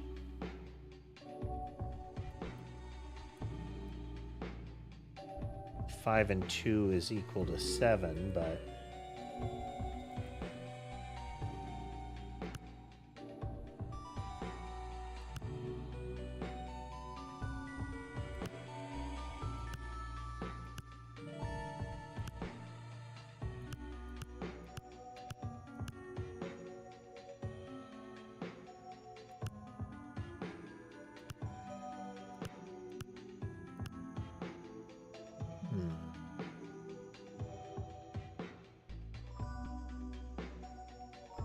canonically, a nanotype is without gender.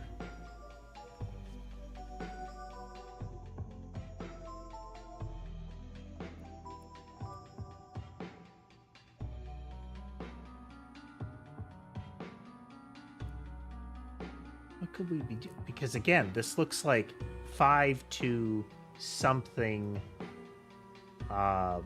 7.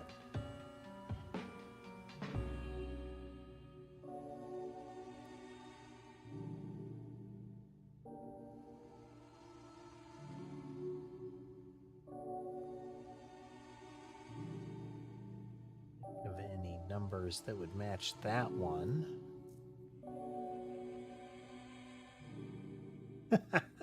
Hey there, James. Good to see you again.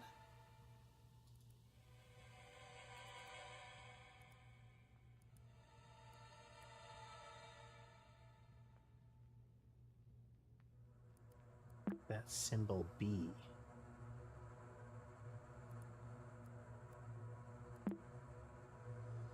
Boy, they ramped things up for this set of puzzles. I like that.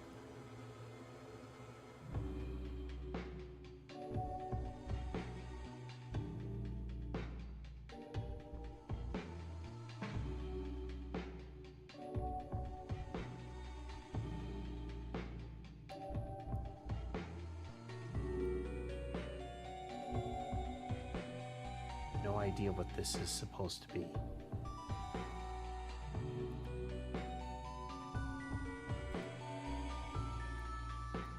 Okay, the actual in-game settings.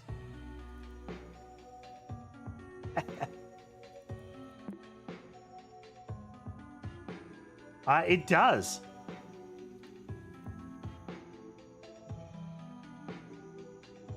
Serial key SSO2-UGPLENC. By Spiralsoft.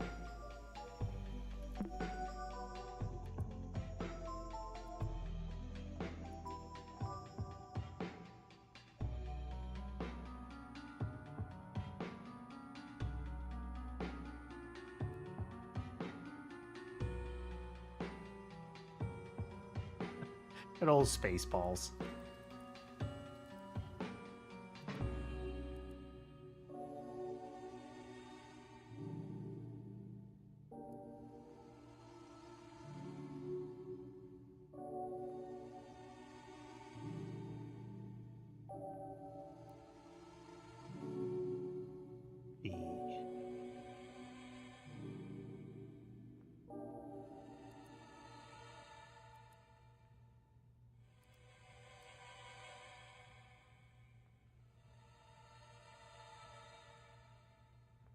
Oh wow.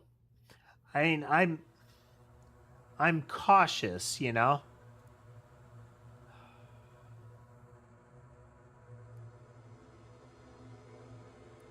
Trying to think what letter or number would this be? Oh, okay.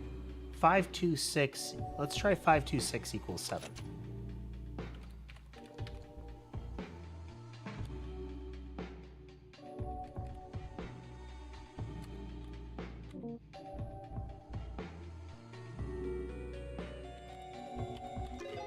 There it is.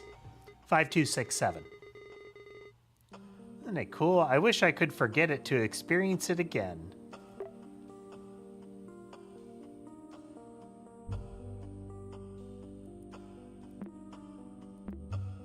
Okay. Sand falls.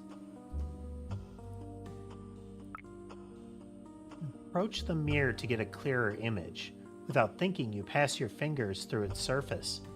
The mirror bursts into pieces. Every single mirror that surrounded you shatters unexpectedly and brings sandfalls upon you. Looking around in a panic, you spot a dried-out corpse next to their old notes. There's something in their hand, a decorated hourglass. Interacting with it only adds to your confusion. Is your mind playing tricks on you? Time is running out. You do not wish to share their fate, drowning in sand. So this currently says 606.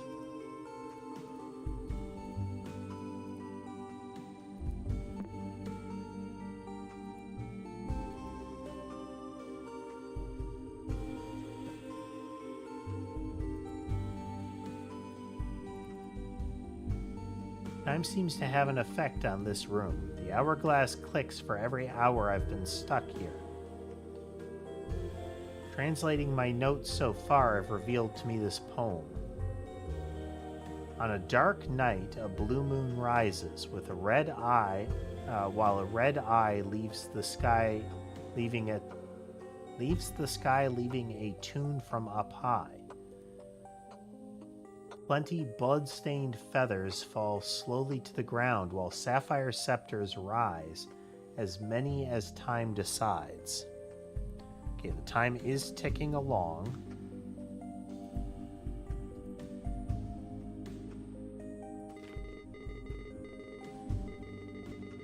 An old time tracking device. How antique. Our modern clock is so much but wait, why did it turn red?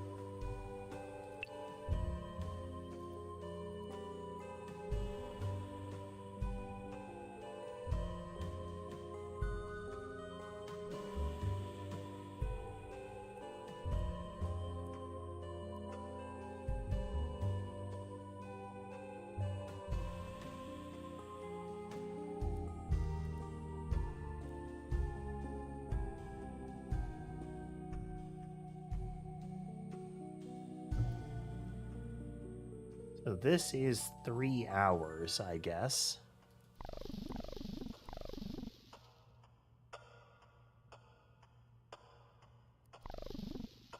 Oh.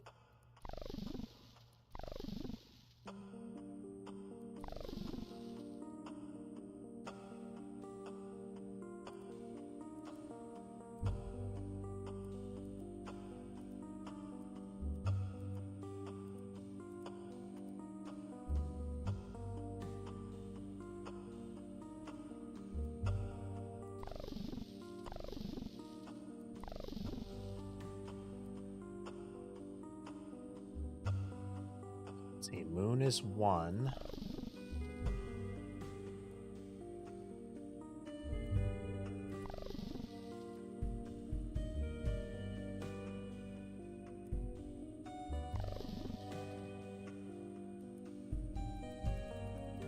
It mentioned hours. Hours are all that matters.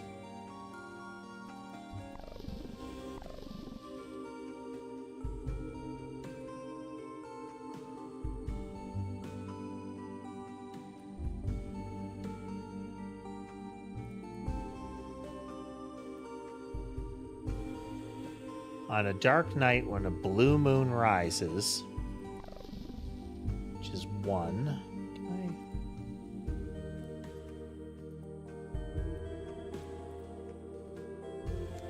One red eye in the sky, leaving a tune from on high. Okay, now we need a red eye.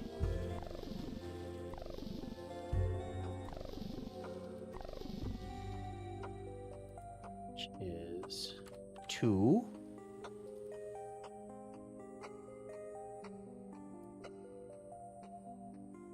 Blood-stained feathers.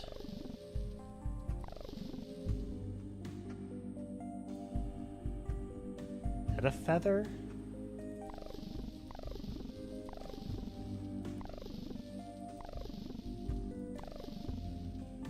I think that's a feather.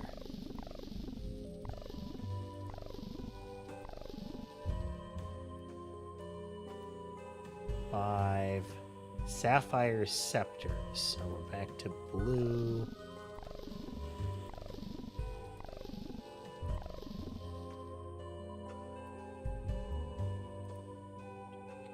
Five.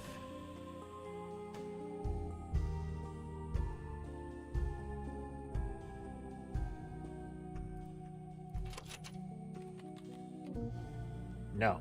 Okay. Wait a minute. Sky. Come here. Come here.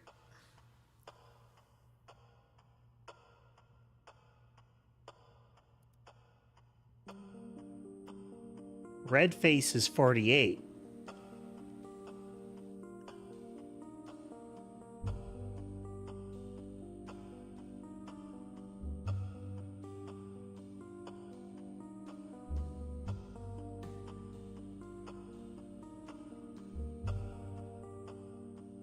So with the red, no.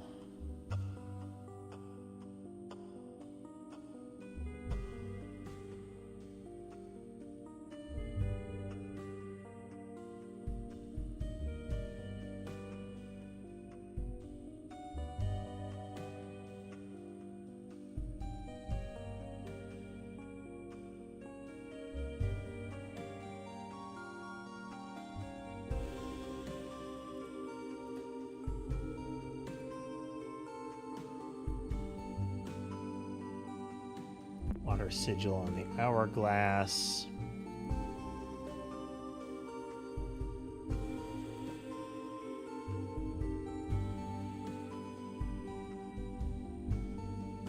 Oh, the sum of all is more important than the value of its parts.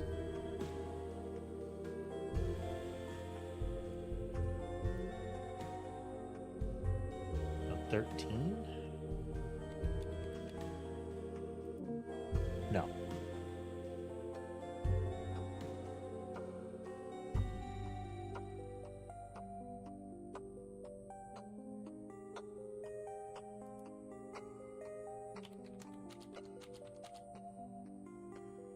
It says the red face, it says red face equals 48.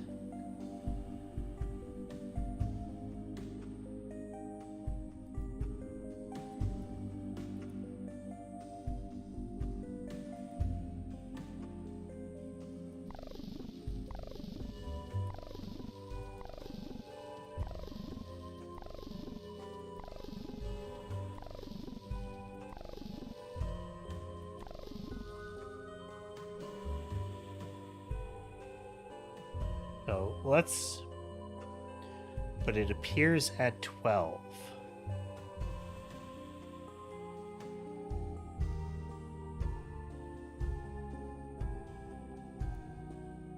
So it could be 4, 8, 20, and 20. Or we could be looking at 49. Oh, wait, no.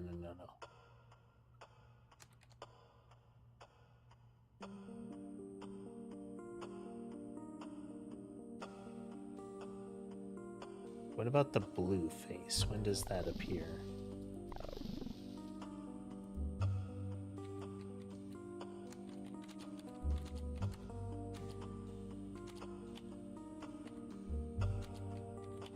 Has a 1 on it.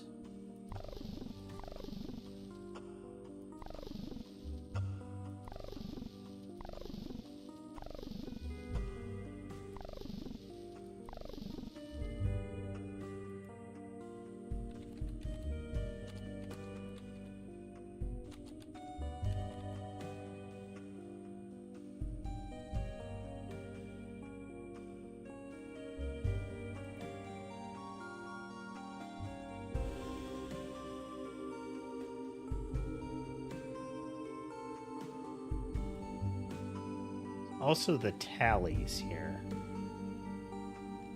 But I think those will just be the running number. Yeah.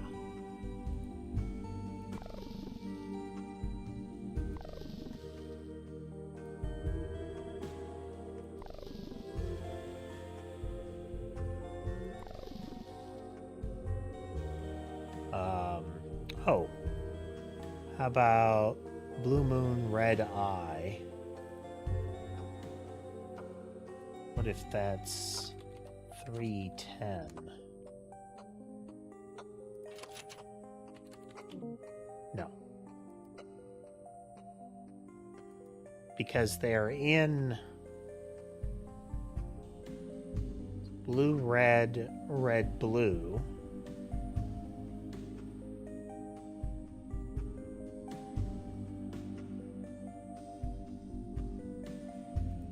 Okay, if one is 48,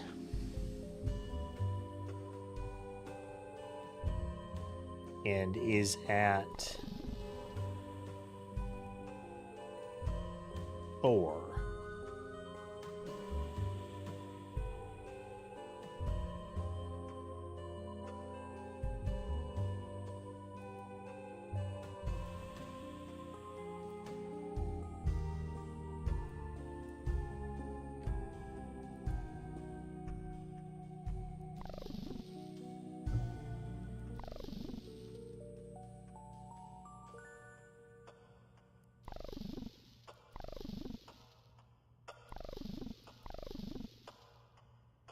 and then at 6 is a blue face.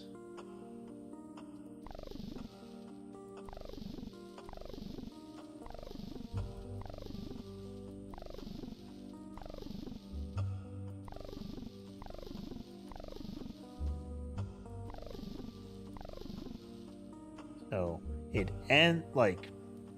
ends with the face. So then let's see, wing, rod, eye, moon, mountain, face. Wing, rod.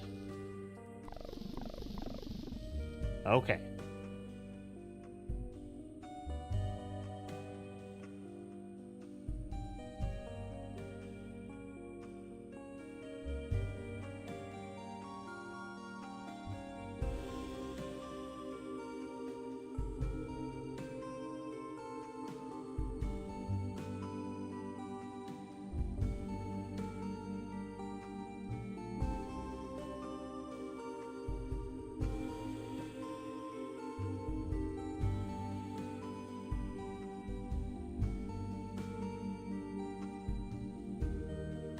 Oh, it's multiplied by its number. The number on the clock multiplied by what it is. Okay.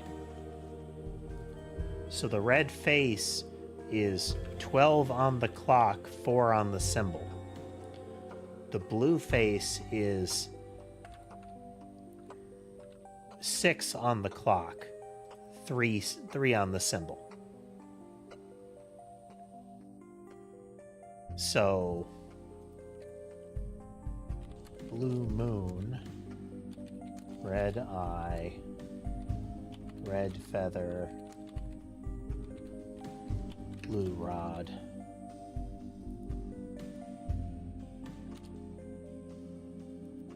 So blue moon is 6 on the clock and 3. Red eye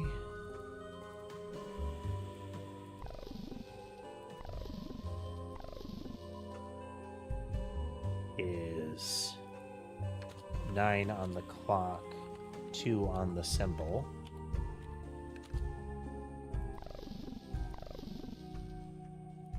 Feather is 7 and 5. Then the blue rod is 2 on the clock and 5 on the symbol. So since a red face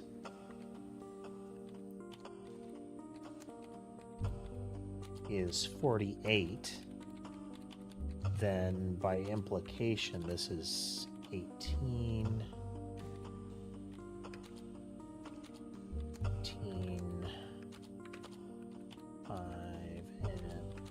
then 671, 81.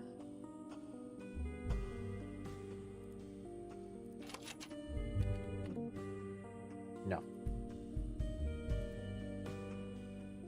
Okay, how about 181835510? No.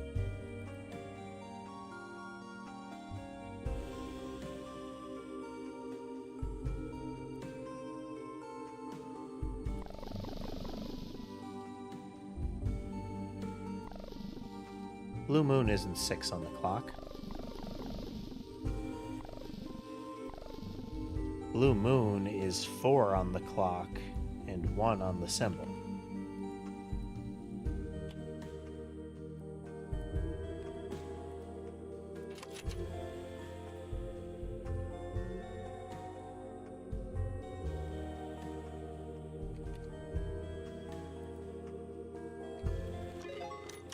There.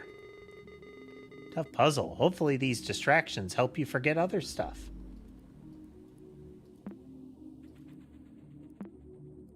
Okay, that is convoluted. But in a good way.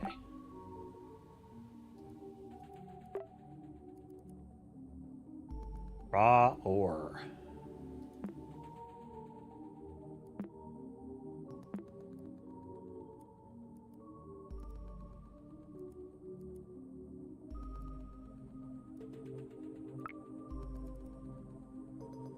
You hold in your hands a small blue treasure chest.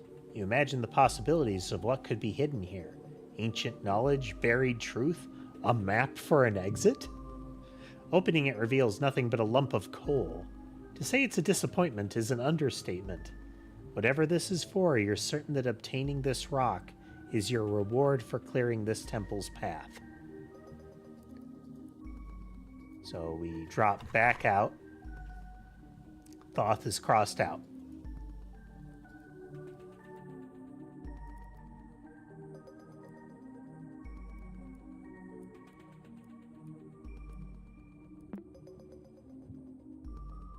Okay, about Anubis. This should be easy enough. You'll get this done in no time. By crossing this threshold, you immediately feel lighter. However, this sensation goes beyond your physical body. You walk on a line between spiritual harmony and eternal despair. You reach a room surrounded by religious imagery. At the center rests a scale with coins on its plates. The left plate holds a coin with an engraved heart. The right plate holds a coin with a feather symbol. What is it? The heart has to be lighter than a feather, or else it gets fed to the big crocodile?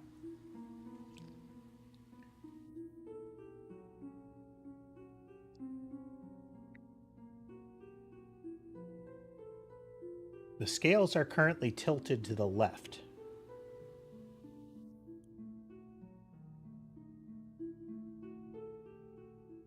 So the heart is too heavy here. Scale has a familiar sigil on it. There's our moon, which would be our yellow.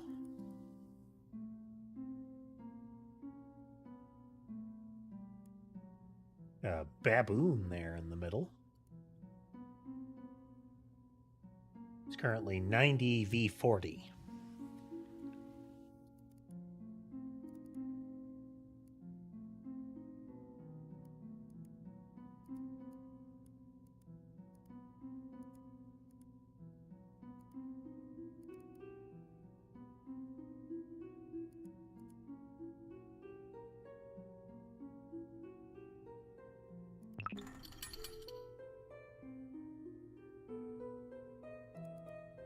Oh.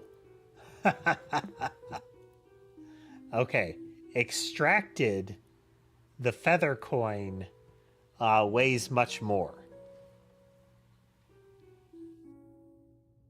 So if we compress... Okay. It is a 3-to-1 compression.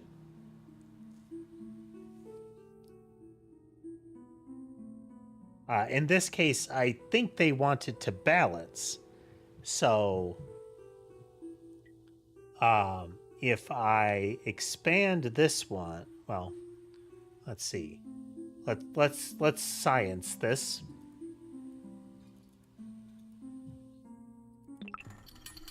Yes, 3-to-1.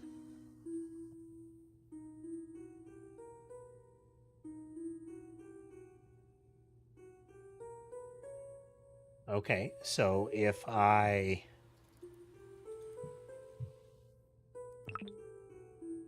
extract, can I...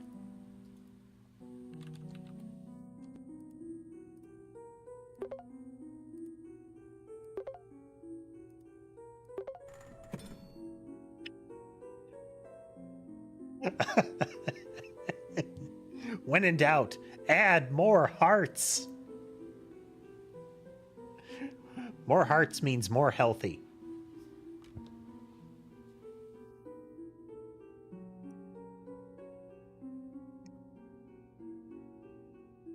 Balance frees me from the jaws of vomit.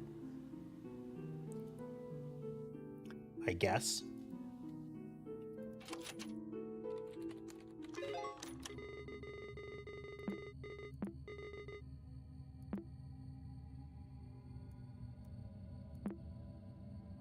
Job. I thought you would have cleared this one quicker, though. Everything okay? It's enough out of you, Clippy.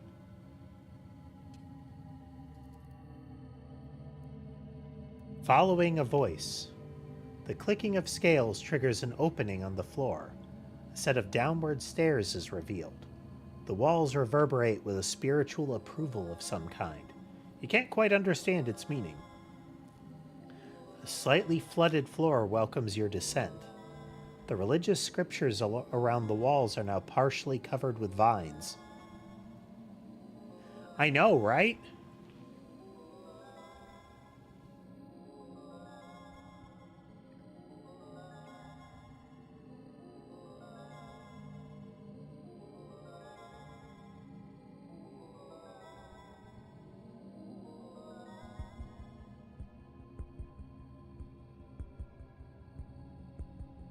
New room is partially covered with vines. A large sculpture of a crocodile's head rests on the nearest wall.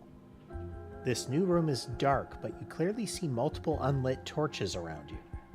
There's something inside the crocodile's jaws, but opening by force proves futile. On a hunch, you speak loudly, "Abracadabra." No luck. However, you know there is a power in your words. Scanning the room again, you start to remember something that could work.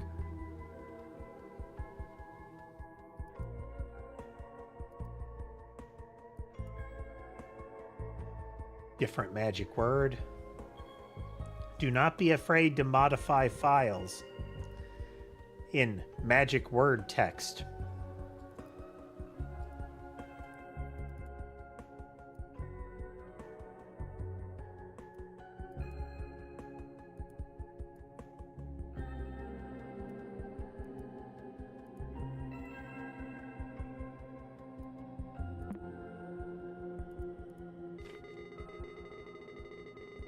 Carvings in the wall. Haven't we seen similar things in previous puzzles? Oh, what was it called? Okay, cave.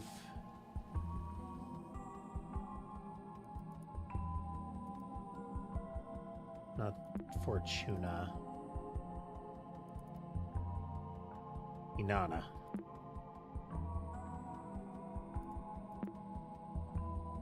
Let's read the journal entry. We're going to swap Abracadabra for Inanna there. Must never forget this. I wanted to get little Guppy a stuffed animal at the zoo, so I let her choose whichever she wanted. I tried my hardest to convince her to pick this giant bass plushie, but I think she figured out I was trying to influence her. She's so clever, it was really cute. She ended up deciding on a small stuffed dinosaur. Wouldn't you know it, of all possible toys, she chose a Stegosaurus. It was cute, sure, but I couldn't help making the connection to Maxine. Must be tough. It must be a thing between tough girls. I hope someday they get to know each other. Okay, Maxine is then the one that it seems like she ran off. And an implication is that she may have just left home to go to college. It's unclear, like he doesn't know at the time he wrote. But the password then will be Stegosaurus. We'll get there. Okay, so then this...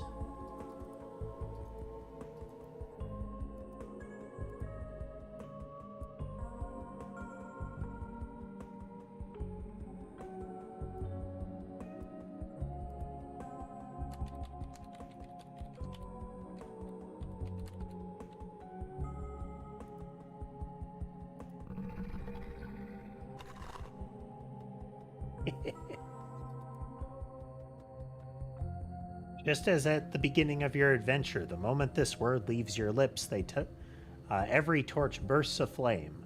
As the fire's radiance takes over every corner, the water at your feet and the vines on the walls disappear mysteriously. Jaws of the crocodile statue open up, revealing a yellow lockbox. As you lift it, clear words echo in your mind. Well done, clever child. Use this knowledge to open my lockbox.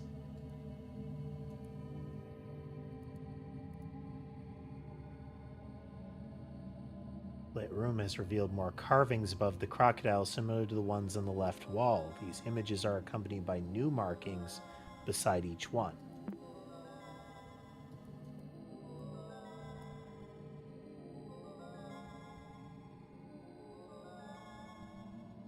Andra, there's Elephas, there's Rubicon.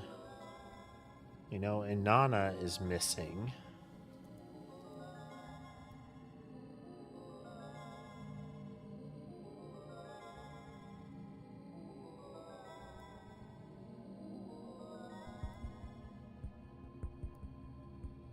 Okay, so in theory here, let me get our little notepad. So the key is Ortonis. The elephant is Elephas.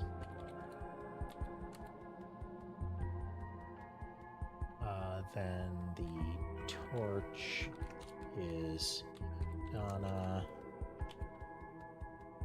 And the stalagmites are Rubicon.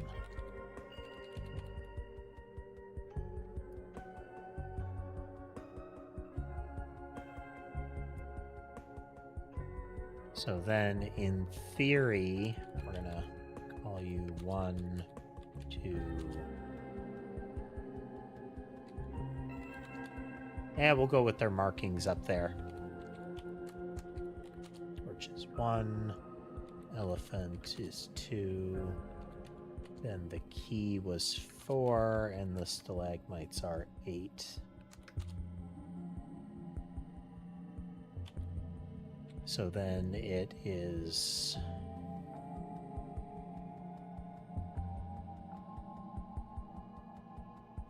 we'll just... Okay, so... Nope, that doesn't work. Key 8, I was thinking the 8th letter. No, that'll work. Because I was missing a T. So we would have S, E, K,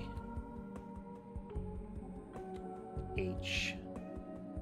It's going to be like Sekhmet.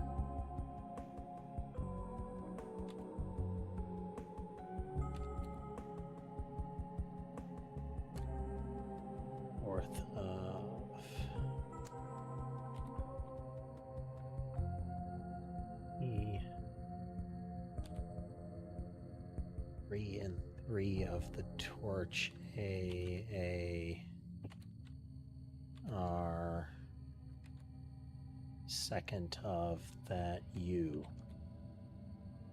I have no idea.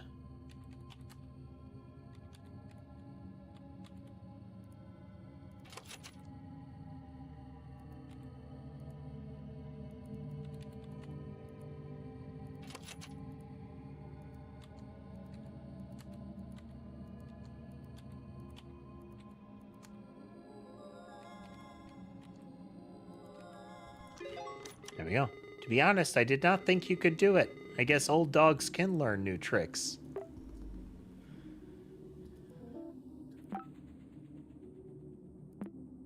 This is why you were uninstalled.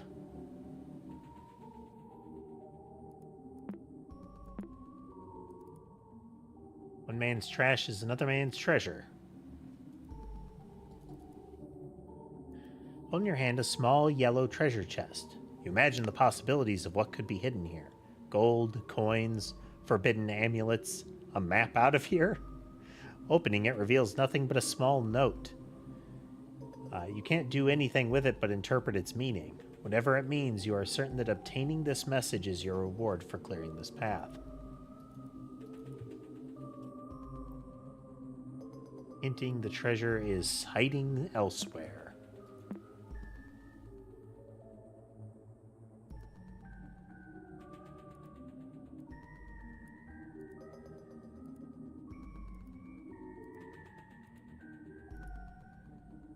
Always worth a check.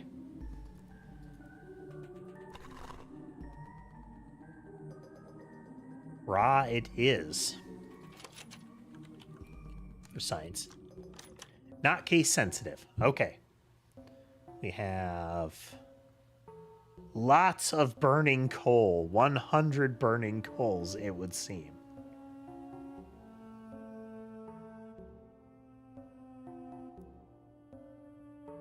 Yep, that one is Molly. She is snoozing across from the keyboard.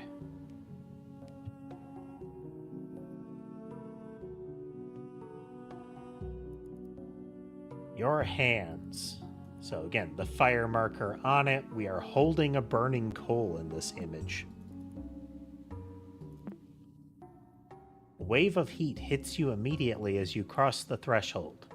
You find yourself in a furnace room of some kind. You struggle to keep your eyes open. Through a heat haze, you find that below your feet lie hundreds of burning coals. You are barely able to hold one in your hand. Your fingers subtly swell. You struggle to take a clear look at them through the heat haze. Waste bin has a bunch of, has all these things I've been deleting.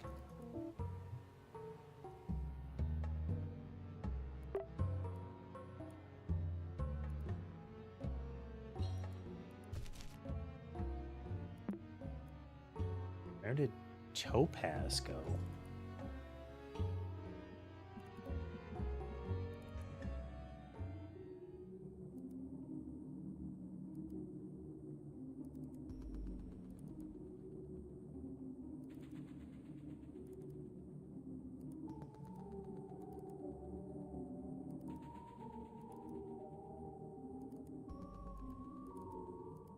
I'm hunting for an image.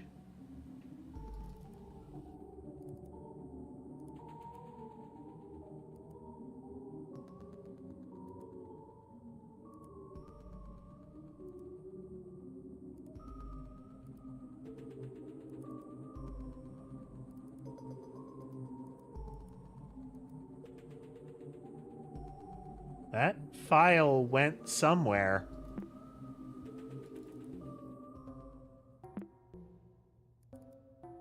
Interesting.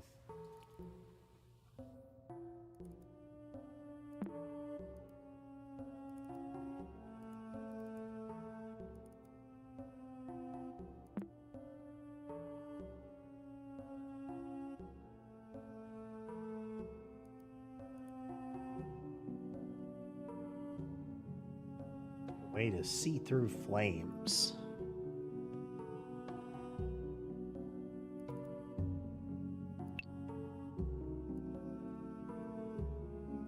Only the heaviest coal will draw answers from flesh.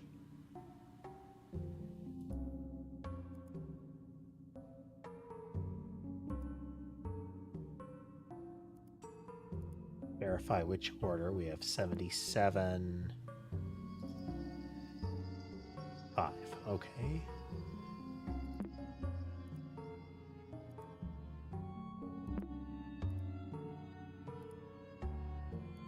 Okay, so it's 36 is the one that we want.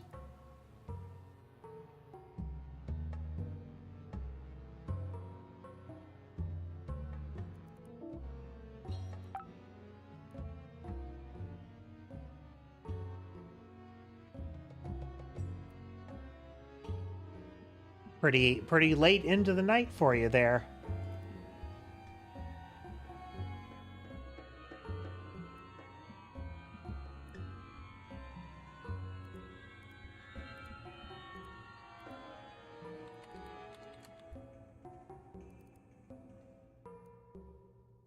Fire reveals all truth. More coals like this will suffice.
That's trouble.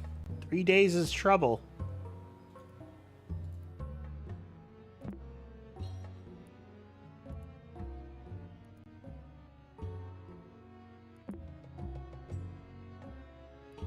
don't know what that marker is supposed to be.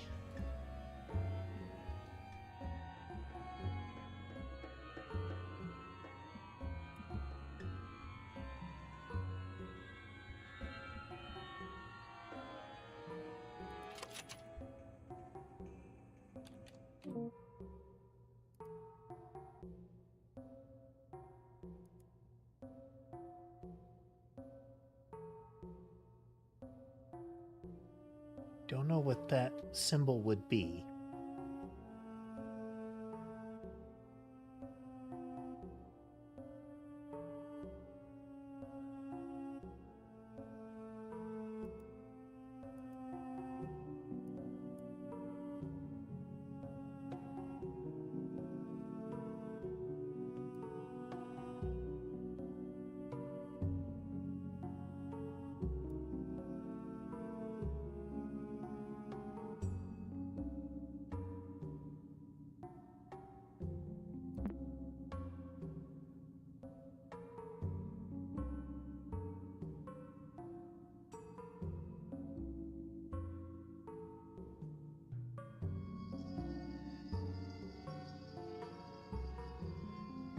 Oh.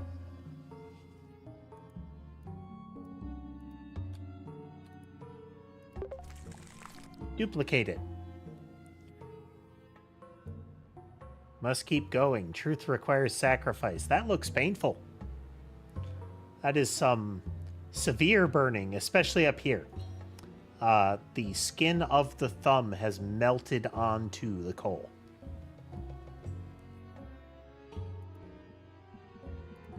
Duplicate.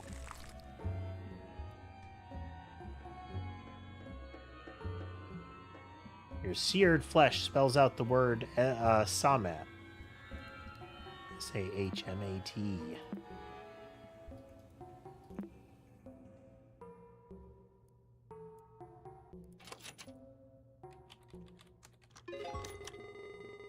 Puzzle a bit longer than the others, I warn you though. Some stuff may be hard to bear. You must stay focused.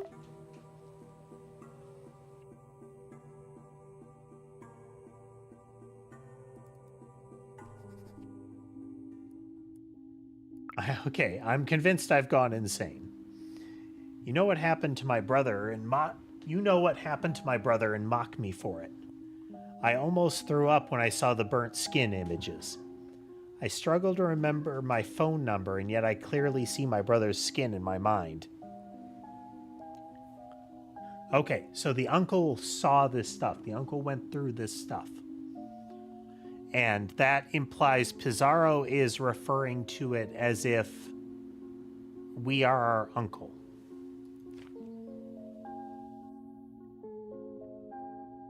I keep going back to the game's text because I keep forgetting what I have answered or what I have seen. I'm in both disbelief and disgust. If I plan on using this computer any longer, I need to get rid of this program. I feel like an idiot writing this, but if Desktop Explorer is reading this message, I'm uninstalling you. I'm not answering any more of your riddles. The only reason I'm not deleting the entire hard drive is because Max's information is still here. Piss off. Are you keeping it hostage? Are you keeping it hostage? Are you reading this? Am I stupid to think so? Am I even going to remember this tomorrow? Hello? Wow.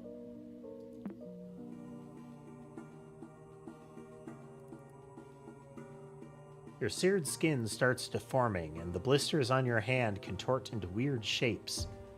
It's as if these pustules could spell words. You lift your gaze to see a path between the heat's mirages. As it follows known steps, you stumble upon a small tomb with 2 sarcophagi. One of them rests with its contents empty. On its feet, a dried out corpse lies face up. Another dead adventurer with a story they can no longer tell. The remaining sarcophagus is closed shut. You can't force it open with your burnt hands. Your close inspection finds an epitaph inscribed on the coffin. I do. Let's see. Can't quite see his full coloration, but that looks like Mason.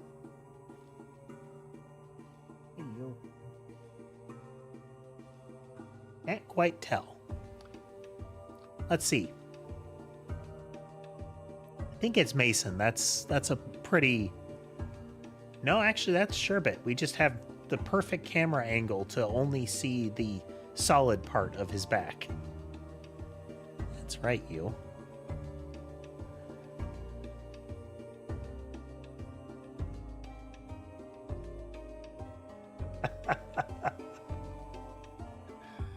I have 6 kitties. So you saw Molly earlier. The one that was standing with her was Sherbet. The big fluffy gray and white one there is Sky. Apparently they have twisted one of the cameras. I'll have to fix that later. Mason is on the bed there, on the blanket on the upper right. You can see Sammy's back on the carpet there. And Ember is getting a drink.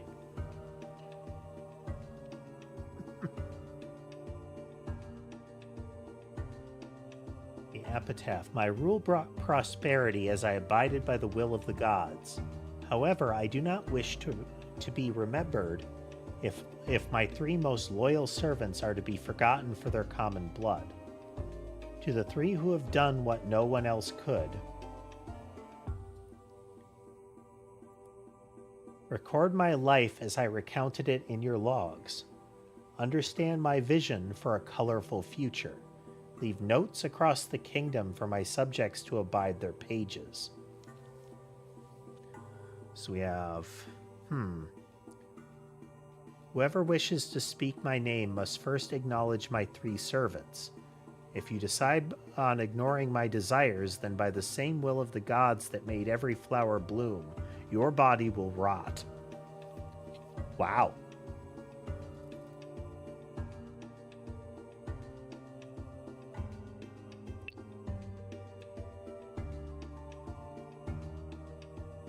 Same symbol that was on the coal.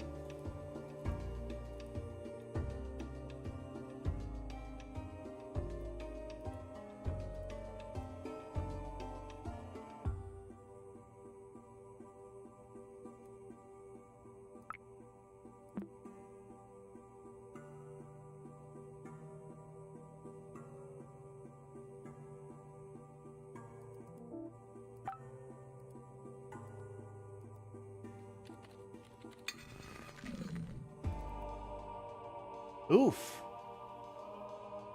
Scars resemble a visual instruction and a note.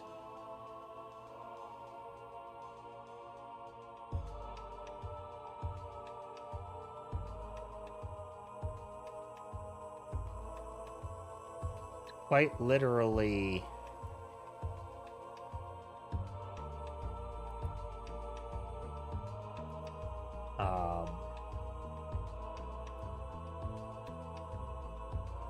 So, third one, first down.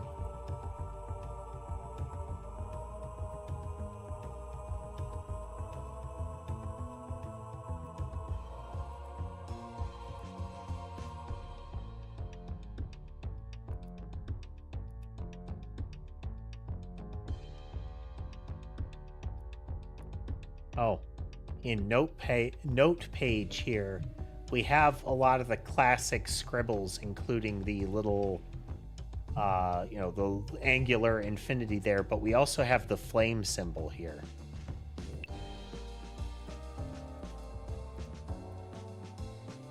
Yeah. Third and lastly, to bring her back, the deadly mistake you now witness shall be compressed and opened anew.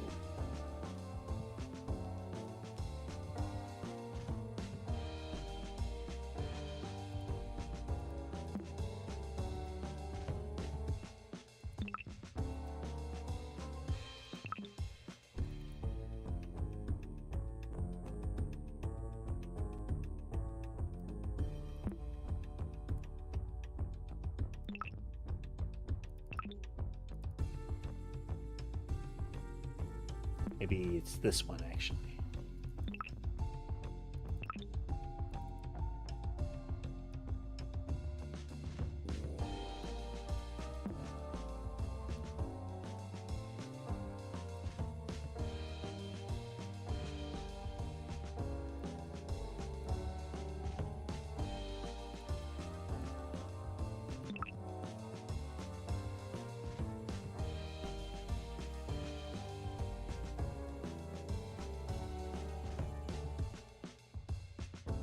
Not sure which form factor you're looking through. If it's in tall format, yeah, I could see that.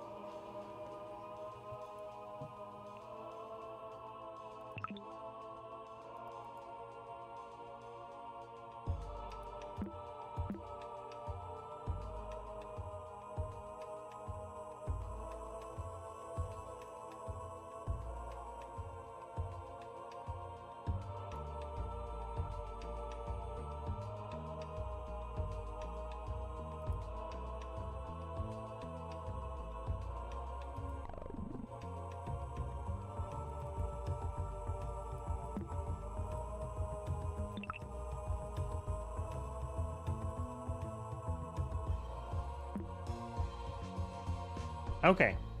I mean, it's still going to be pretty fine letters. It's already going to be smushed a little bit because of the, the ratio there.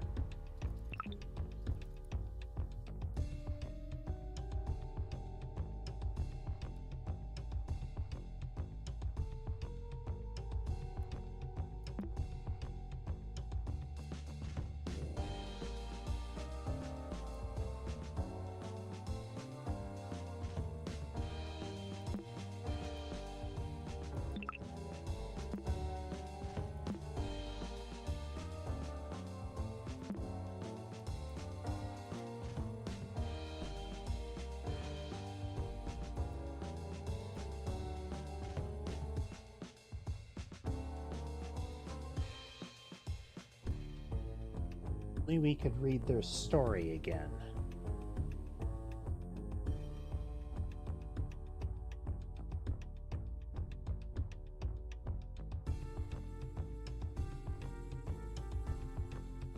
And there's also phrase here.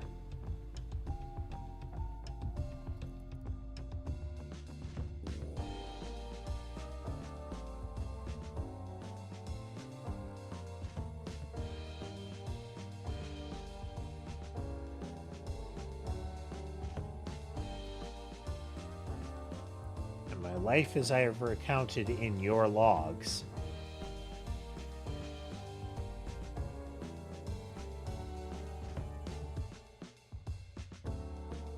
Vision for a colorful future.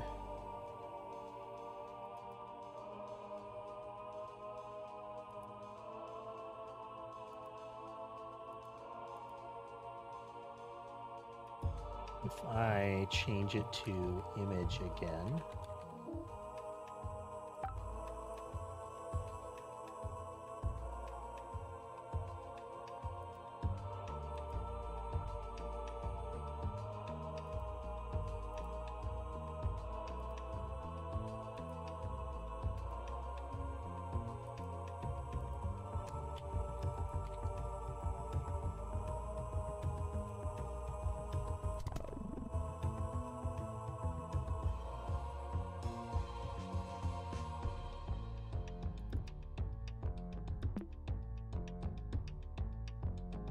Odd.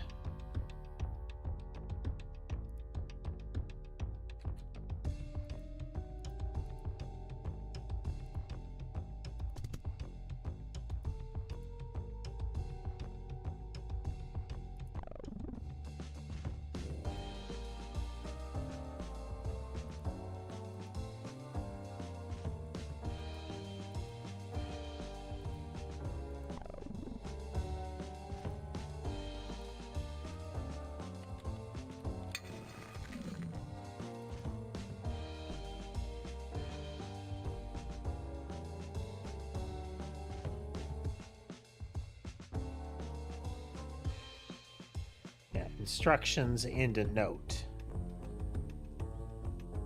which is in this it says to open help.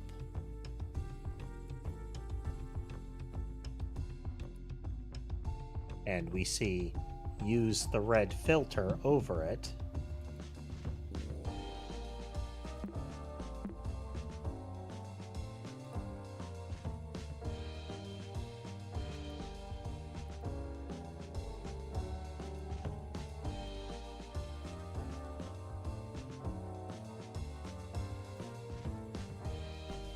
The deadly mistake shall be compressed and opened anew.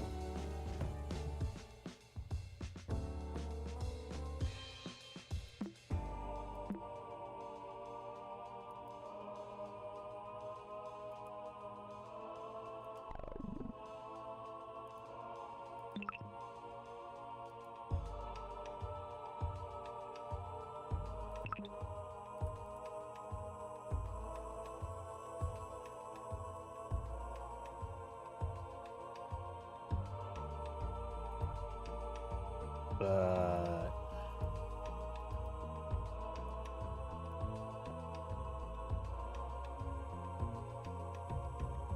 I don't see any change.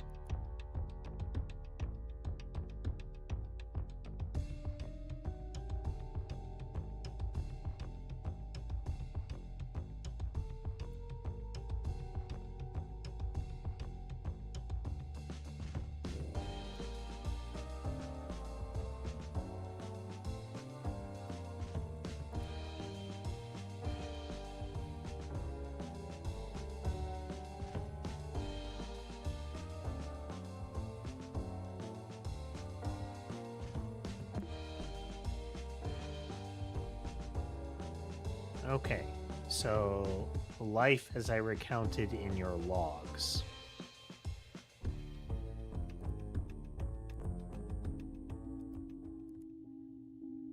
This is the blue lens.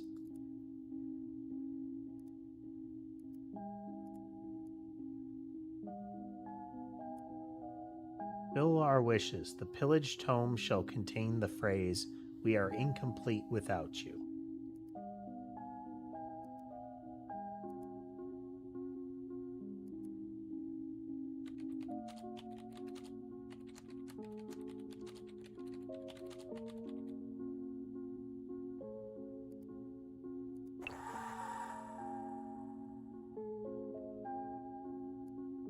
Closed sarcophagus shakes violently for a second, answering to your call. As if beginning to awake, its right eye lights up.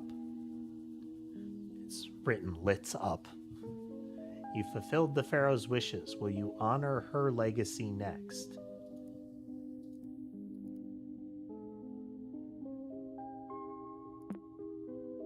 Okay, the second is vision for a colorful future.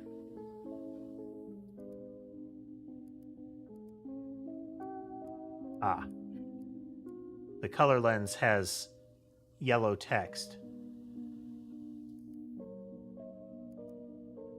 Has the yellow marker on it.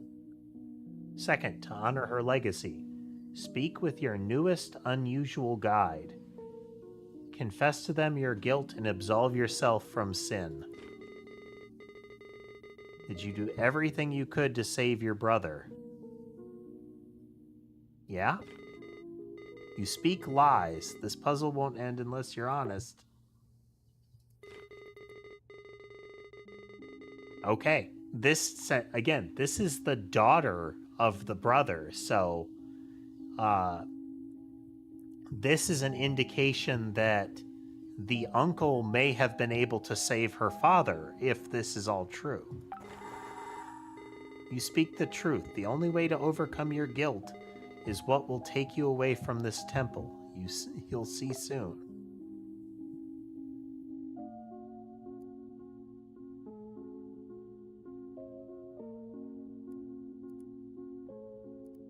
Okay, so we need to compress. Breathe deep now. Recall your regrets one last time. You won't get what you want without a curse, without losing your mind.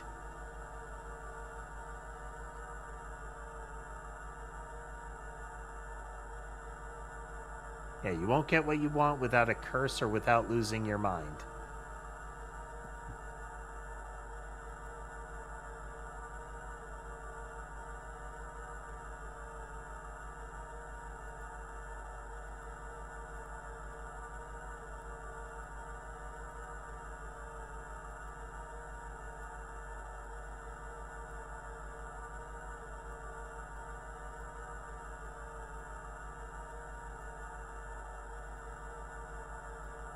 M-E-R-N-E... Merneith. M-E-R-N-E-I-T-H.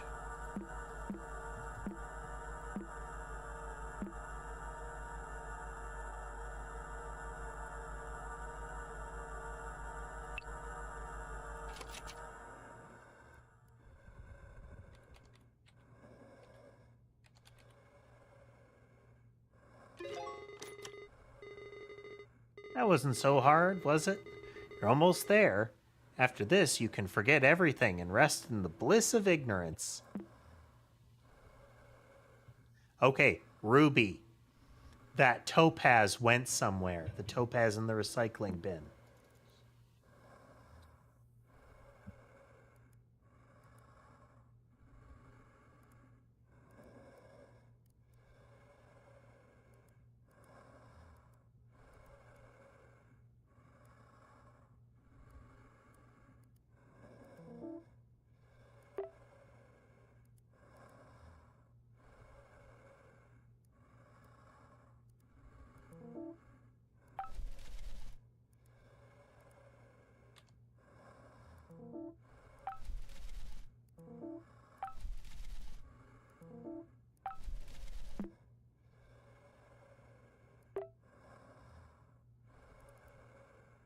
Mummy appears to have reacted to the tomb being opened.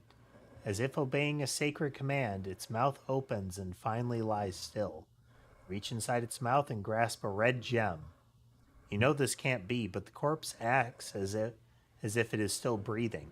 That is the audio playing right now, is like steady breathing. The ruby stone is scorching hot, and its glimmer is quickly overshadowed by your feeling of guilt for desecrating human remains. You regain your composure soon enough, knowing that this was a necessary step for your escape.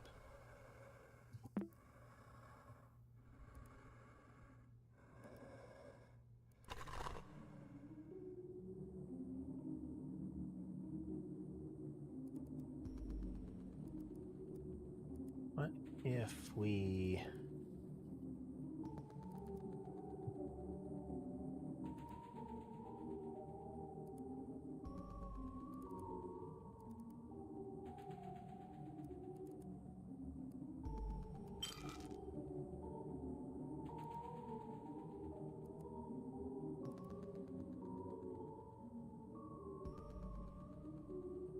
Nubis for yellow. There's our topaz.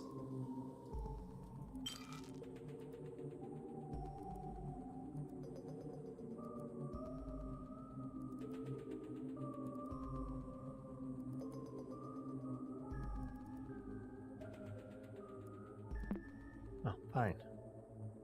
Raw ore, how about compress? Oh.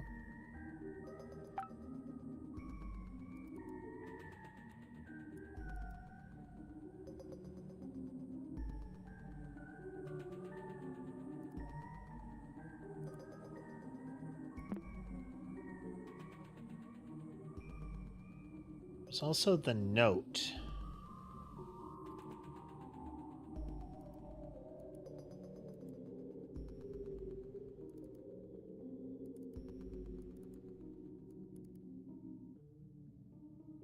Man's trash is in the... Okay, yeah, that's where the topaz was.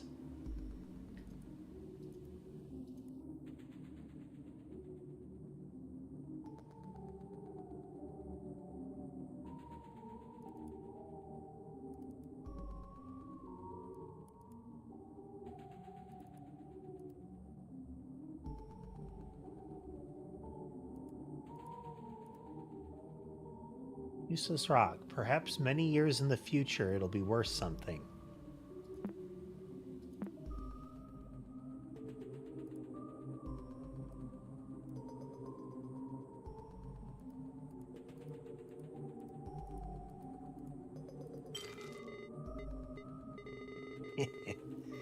It's been so long, I guess patience does pay off. Enjoy your gem.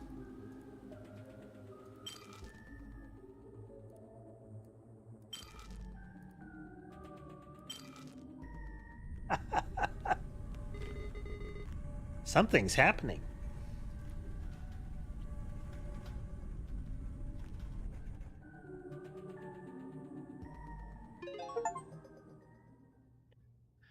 Beat Halibut's Desktop Explorer.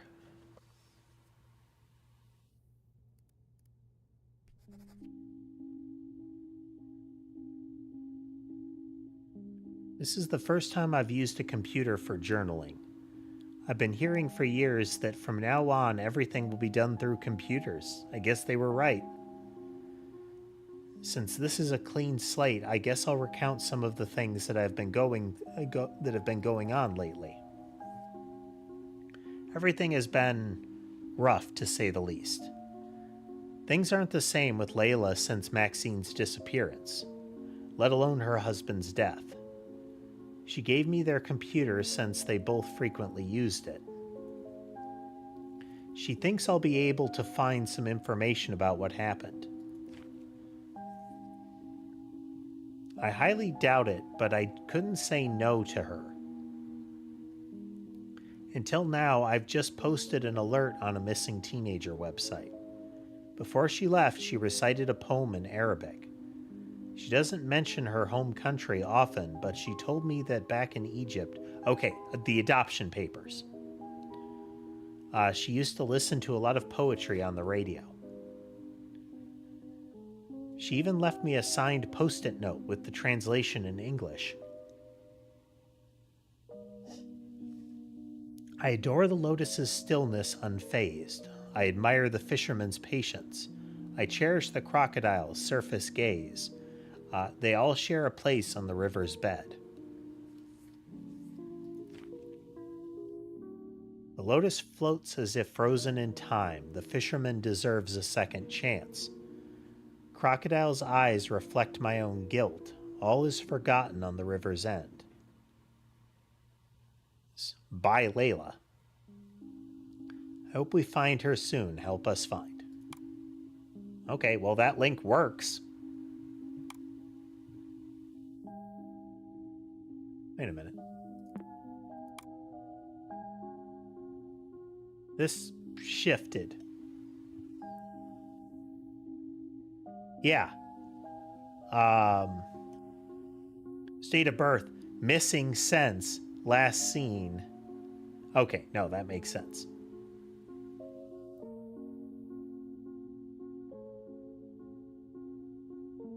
Displaying cached information if available, yeah.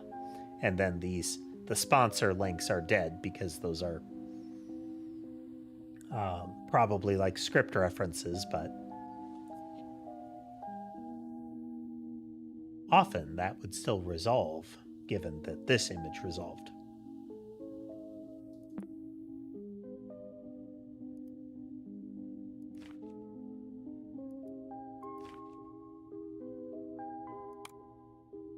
Canadian Modern Arts Academy.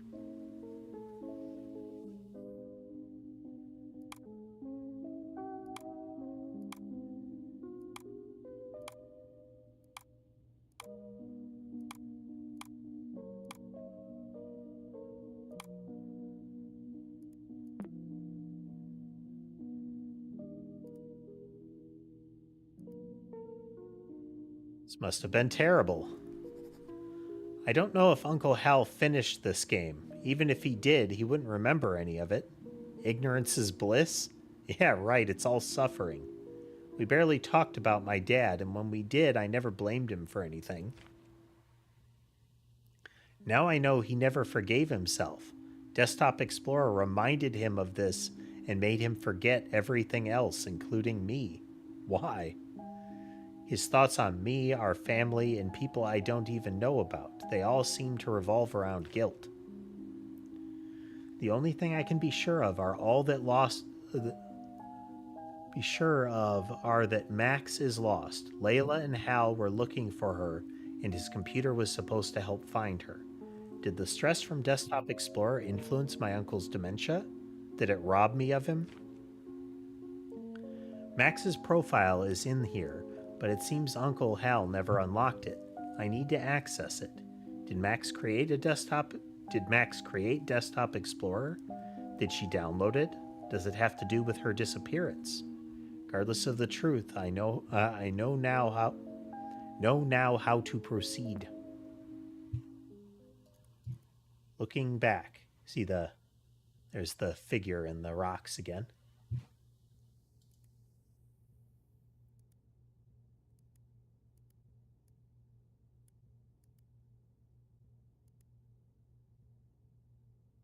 And will I be streaming again? Hopefully some tomorrow. I start around 4 p.m. Central. Usually. It will depend on the stability of my internet. It has been up and down. We're still seeing flickers today, but it's mostly working. Hopefully it will stay so. Oh, quiet shore. Yep, the figure is gone now.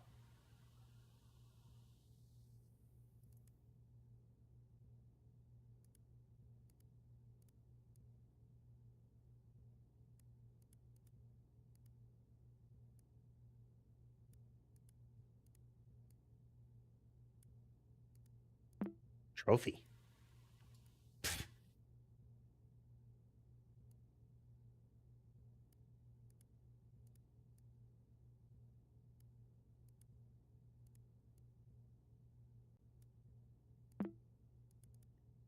Desktop Explorer. Please enjoy the trophy image as a token of your achievement for completing this adventure. The real prize is the knowledge obtained for overcoming this challenge.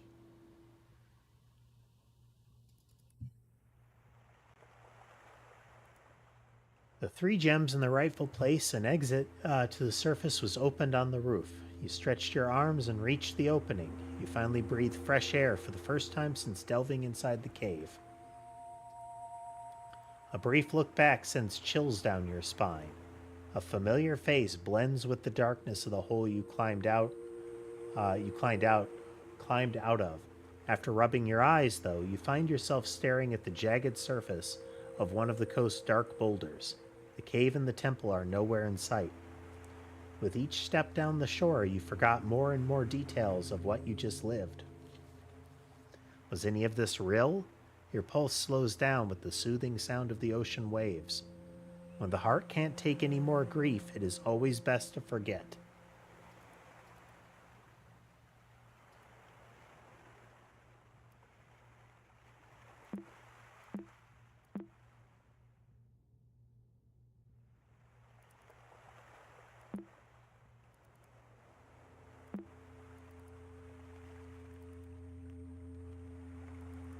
So, the adoption form. This would be for Maxine, then.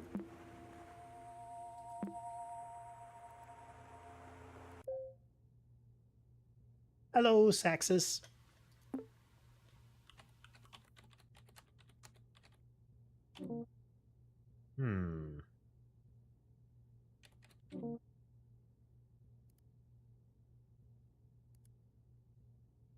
Ah, is that?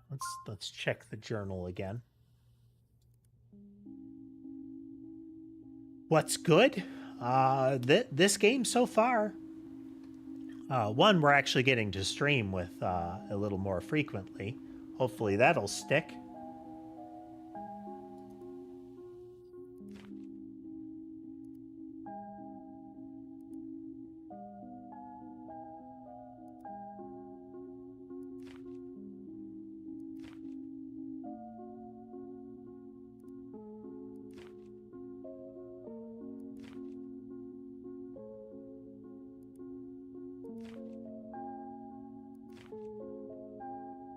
Point at which he refers.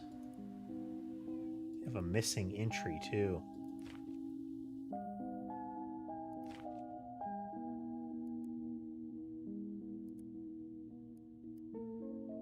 Let's hunt back through these. Maybe I overlooked it.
Sorry,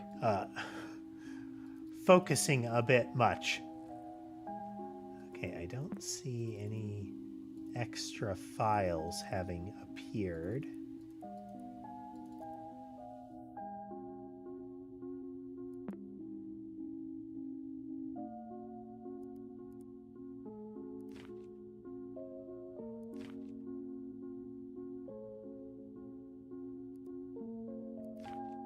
Animal.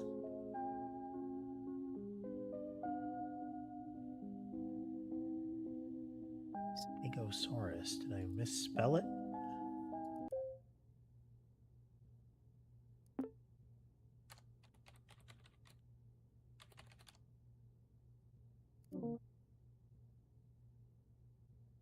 Wait.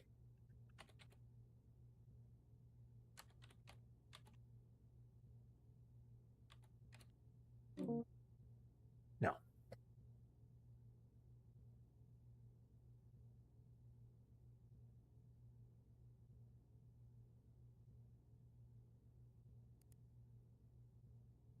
Oh, here we go. Password recovery.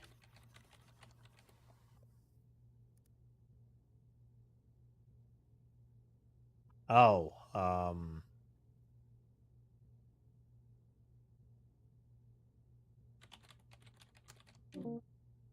nope.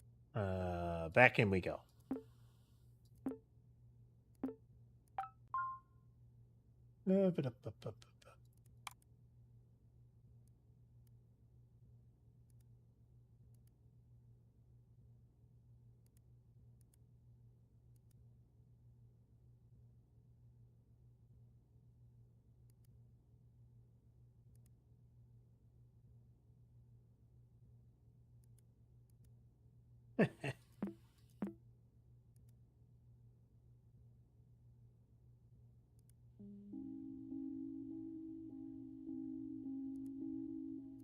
Get.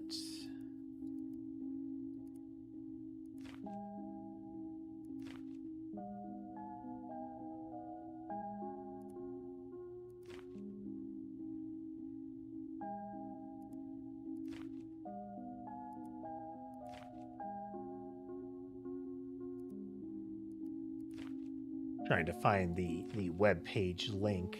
There we go. Cascadia.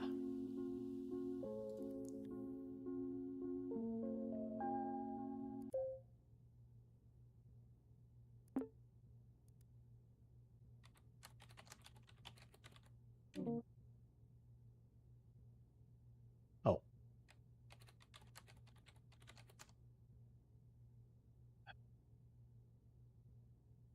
Well, at least I don't have to go back through each question.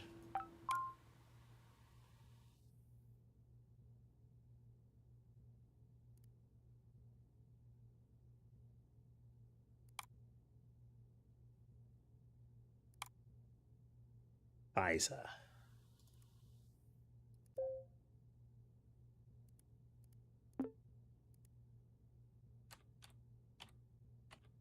Typing around a cat.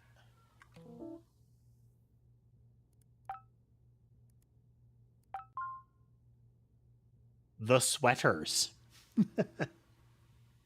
All right, folks, though, I think this is a good ending point for the evening since we've cleared a chunk of the